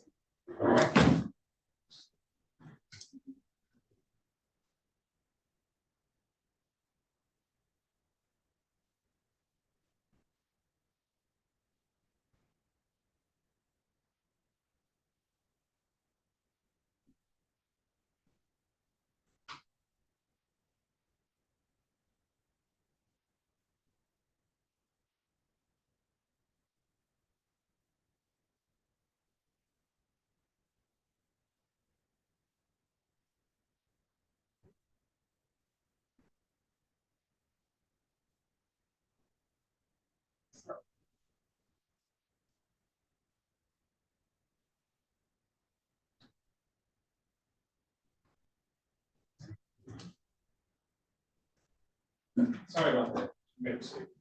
So, just for clarification, when James got treated by EMS, you stated that he went into the house? Yes, I did. He was treated by EMS. He noticed that. Whose house did he go into? My friend's friend house. Did you talk to the police at that time? Yes, I did at the location. And did you tell the police that he was not supposed to be near you or at your house? Yes, I did. Did you see the police arrest James?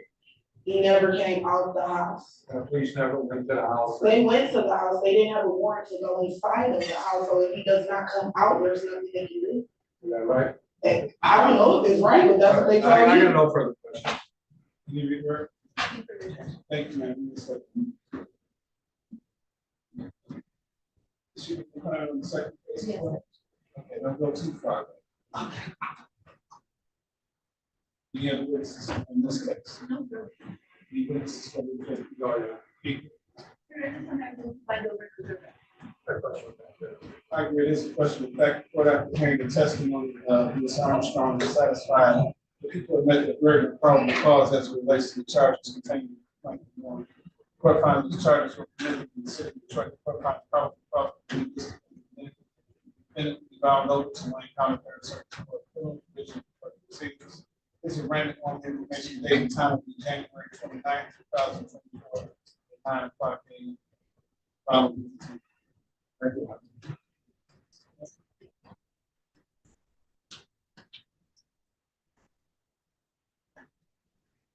Recalling case 2360580 versus James Earl Armstrong Jr. Defendant is charged in this case with count 1 domestic violence that police notice, count 2 assault with a collective, count 3 assault and resisting obstruction of police officer. Then has an official from the court defense officer. Appearance is for the record. Your Honor, shall we break for the people, number 6, Order, Your Honor, James Kuzicki on behalf of Mr. Armstrong, P34393. James Armstrong. This date, time set for exam. Are we ready to proceed? Yes, Judge. How many witnesses? Your Honor, at this time I just have one witness.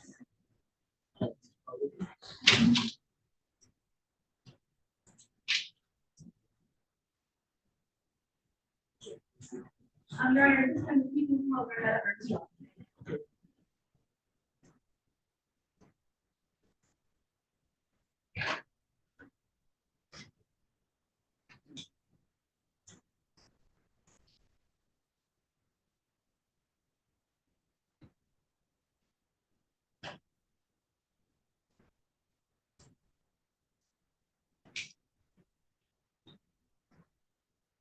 Hey, Ms. Armstrong, we get you to raise your right hand. Swear or affirm to tell the truth, the whole truth, and nothing but the truth, so help you God? Yes. Thank you. Please protect the stand like you did last. Yes. Maybe give you a raise. All right, please state your name, once again for the record. Darnell Armstrong. Ms. Armstrong, I'm going to be asking you questions. If you don't understand something, if I'm just repeating it, please let me know. Okay? Okay. All right, I want to bring your attention to the date of December 19th of lecture 2023. Remember that date? Yes. Okay. And where were you on that date? I was riding around with my friends, riding around the city of Detroit. I had actually didn't go back home.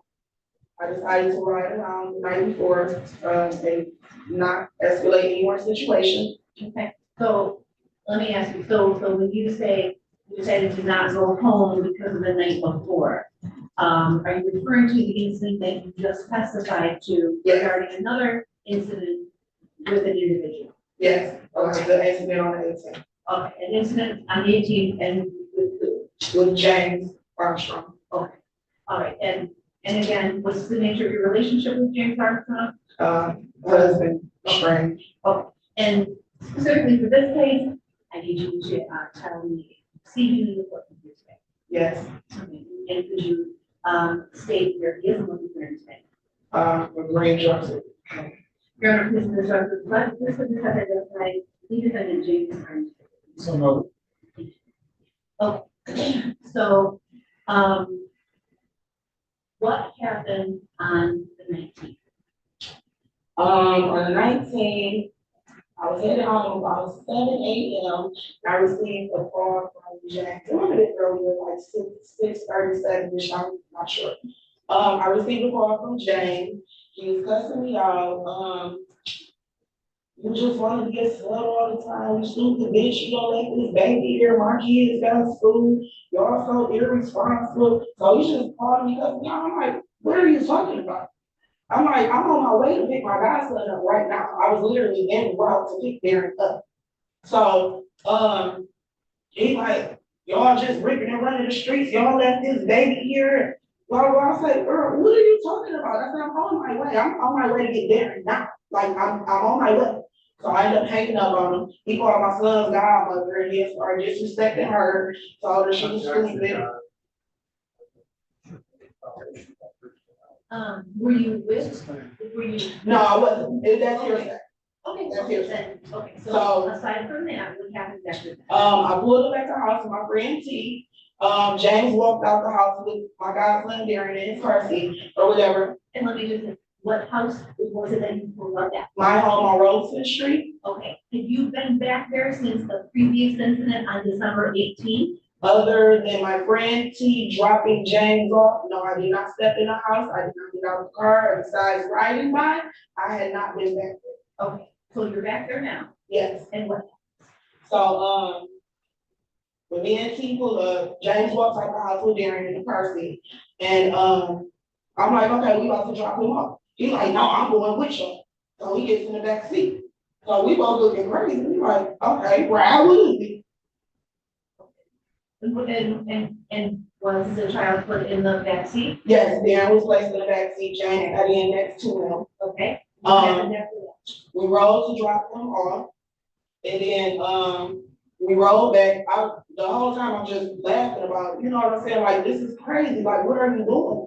I'm lost on what's going on, so I'm just laughing to myself, you know what I'm saying? So. Can I just ask, where was the child dropped off at? 7 miles. Okay, and did James Armstrong get out at that time and exit the vehicle? No. Okay, so he's still in the vehicle? Yes. Okay. So we're riding back to the city. My friend T, he like, man, I need a drink. So he stops at the store and gets a bottle of, a small little pint of Tabasco. So, I get like a couple sips out about because they stress out, so they hitting it back to back. So then, everything was good. We were all laughing and joking, you know, it really wasn't no problem.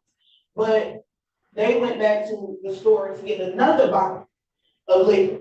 And when you're referring to they, James and T. Okay. They went in on another bottle. Then this time they came out with a fifth of Cavassier. So I'm looking, I'm like, here we go. The bottle goes down, the bottle's going, the bottle's gone. So by this time, you know, like I said, I'm laughing in my head or whatever. So I'm like, somehow me and James get into a confrontation or whatever. No. James looks up at me, he say, you keep finding shit funny, I'm gonna give you something to laugh about. Okay, and did you respond? I say, you hit me, I'm gonna hit you back, and I picked up the empty liquor bottle, and I got ready to, you know, as my weapon or whatever. My friend T snatched the bottle out of my hand and threw it. So then, while I picked up the empty liquor bottle, James reached in the back of T's truck and grabbed the gas can. So T done got rid of my weapon. I reached down on the floor and I grabbed a weed brush. And I'm like, I gotta have something at this point because in the fights that me and James have, I never win. So I feel like I gotta protect myself. So I'm like, James, you hit me, I'm gonna hit you. You hit me, I'm gonna hit you. James like, well, we gonna be swinging today. He swung on me, hit me in my head with the gas can. I swung on him, I hit him in his leg and his arms with the brush because the way that we're positioned, I can't even reach to get a good hit on him because he way back. My arm's not that long. So James is steady. So both of you are still in the vehicle. Yes. The front seat, he's in the back seat. Yes. Is the vehicle moving at this time or is it stationary? No, the vehicle is stationary. Okay, all right. So James takes the gas and he's repeatedly hitting me in my head with the gas can. Like I'm short in the car, so he's banging. Well, when he's banging my head, I'm swinging on him, trying to get him to stop hitting me in my head with his gas can. So he keeps hitting me. Then when he hit me one time, boom, I felt all the blood just starting to flow. I felt it falling down my face. James did not stop. He hit me again with the gas can. Now blood just splattered all over my friend's car, all over his door, all over the window, everything. So I hit him again like, you stupid motherfucker, now I gotta get my hair cut. And I jumped out the car and I walked away. I was covered in blood, looked like I was like Carrie just dropped me off. Okay, and where did you go? I went to the a glass place on Grand River and Hubble. It's like a glass repair place. That was the closest location, the closest business. So I walked in there. They told James he couldn't come in here because I was covered in so much blood. They already put two and two together real quick. Okay, so you had said that you got out of the vehicle and you were walking. Yeah. So what did you observe about James and things? James is saying, baby, I'm sorry, I didn't mean to do that, I'm so sorry, baby, you gotta get this checked out, like, this is too toxic for me. Okay, so James had gotten out of the vehicle? Yes, and started following me towards wherever I was walking to, trying to convince me not to contact the police or whatever. Okay, so when you got into this business, what did you do with it? I sat in a chair, And they called the EMS, so I put my hands in the chair, I put my hands on my head, and I just sat in the chair like in disbelief, like I can't believe I'm literally going to the hospital as a domestic violence victim again. Okay. And the police arrive? I believe so. I was transferred to the EMS, but I believe the police did arrive. Okay, so the EMS, you were there when the EMS arrived? Yes. Right, okay, and you said you were taken to the hospital? Yes. Okay. And, were you treated at the hospital? Yes. Okay, what kind of treatment did you receive at the hospital? I was given 3 staples at the top of my head. Okay. And did you stay overnight at the hospital, or were you just? No, they discharged me very rudely, but they did discharge. Okay, did anything else happen regarding this incident? No. All right, thank you, I have no further questions.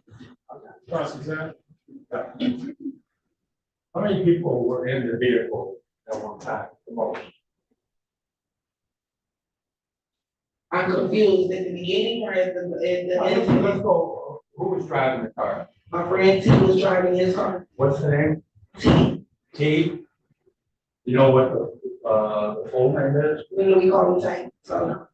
Tank? Was he a male? Yeah, yes. And who else was in the vehicle when you first got in? When I first got in the vehicle, no one was in the vehicle with me and Tank. You were Tank, okay, 2 people. And then who got into the vehicle after that? Darren and James. And Darren is who? My godson. And where did he sit in the vehicle? In his car seat. How old was Darren? 9 months, 10 months. And where did James, your husband, sit? Next to Darren, behind me. Behind you? Yes. You're in the front passenger seat. Yes. Right? And while you all together, how much did you personally have to drink? Nothing. When my godchild was in the car, I didn't drink anything. You didn't have nothing? No, we didn't have anything to drink when Darren was in the car. We went and got something to drink as soon as we got there. Did you have anything to drink before you got some? No, I wasn't drinking that night. I was really frustrated. Frustrated, why? Because I had been fighting my estranged husband. And when you seen James on the 19th, did you call the police at all? No. James is not supposed to be by you and he just assaulted you the day before you testified, right? The police never did nothing when I called them 6, 7, 8 times from Thanksgiving. What am I keep calling them for? They told me there's nothing that they can do. They told me there's no EPO in the system. They said there was no court order in the system. They said that he was not supposed to be around. So why am I steady calling? And you did all these calls on your cell phone? Yes, sir. Did you call 911? That was 911. I have report numbers and everything, sir. what kind of report numbers? Who gave you report numbers? The police officers that came to the address to deal with the issue. The last officers. Hold on, time out. Did they give you a report number every time you called? Yes. They did. They came out and did a report every time I called. Did you? Okay, I got no further questions. Can you redirect? Now, testified that the defendant called you while you were out. You said this was about 7 o'clock in the morning? Yes, sir. What time were you last home? I think we dropped James off at about maybe 1 or 2 in the morning. So 1 o'clock, 2 o'clock in the morning. You say you got 5 kids? Yes, sir. How old are your kids? 14, 11, 12, 7, 5. Who was home with the kids? James. You were out till 7 in the morning? Yes, sir.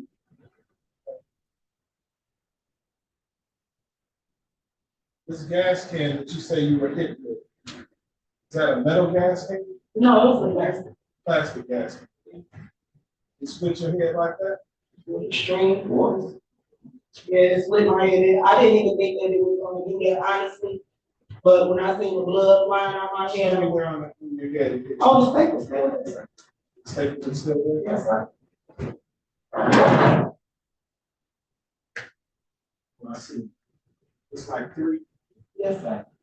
The very top of her head, The witness has 3 staples, literally staples in the top of her head. Any questions based on my questions? No question. No question. Thank you. You may start. Thank you.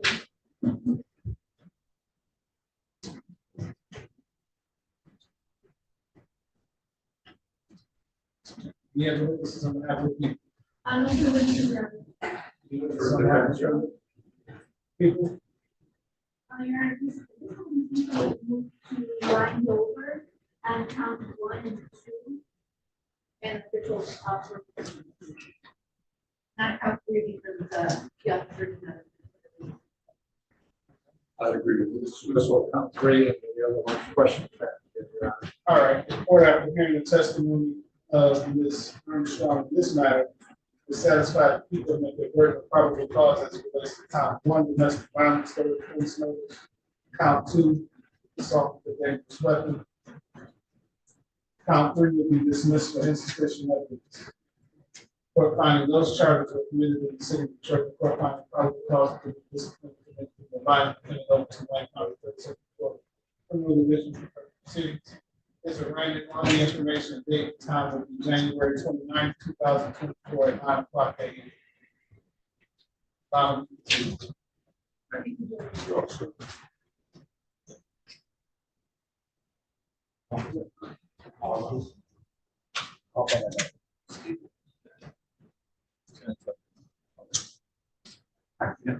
Yeah. I need a dismissal. Thank you. Mr. Gazicki, when you come back, I need a dismissal for count. Okay, yes, Your Honor.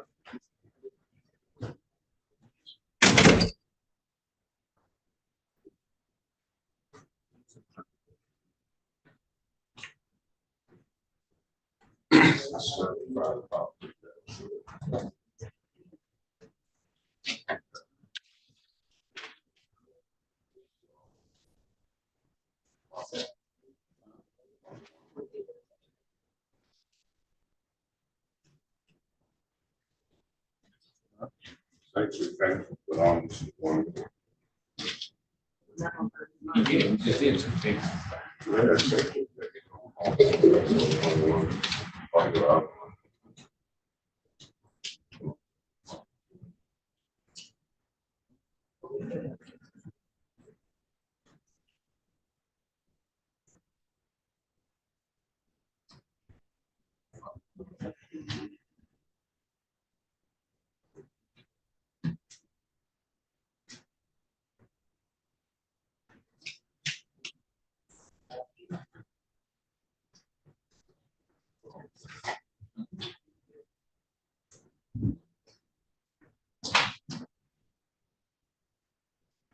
Well, guess what, folks? That concludes the docket for today. Hope to see you tomorrow, same gas station, same back. Have a good night.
Yeah, thanks.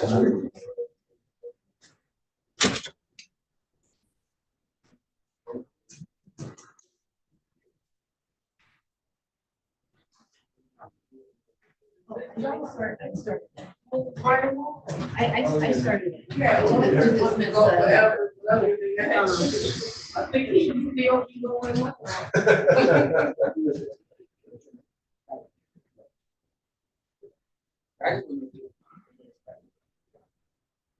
How you feel when you leave the phone?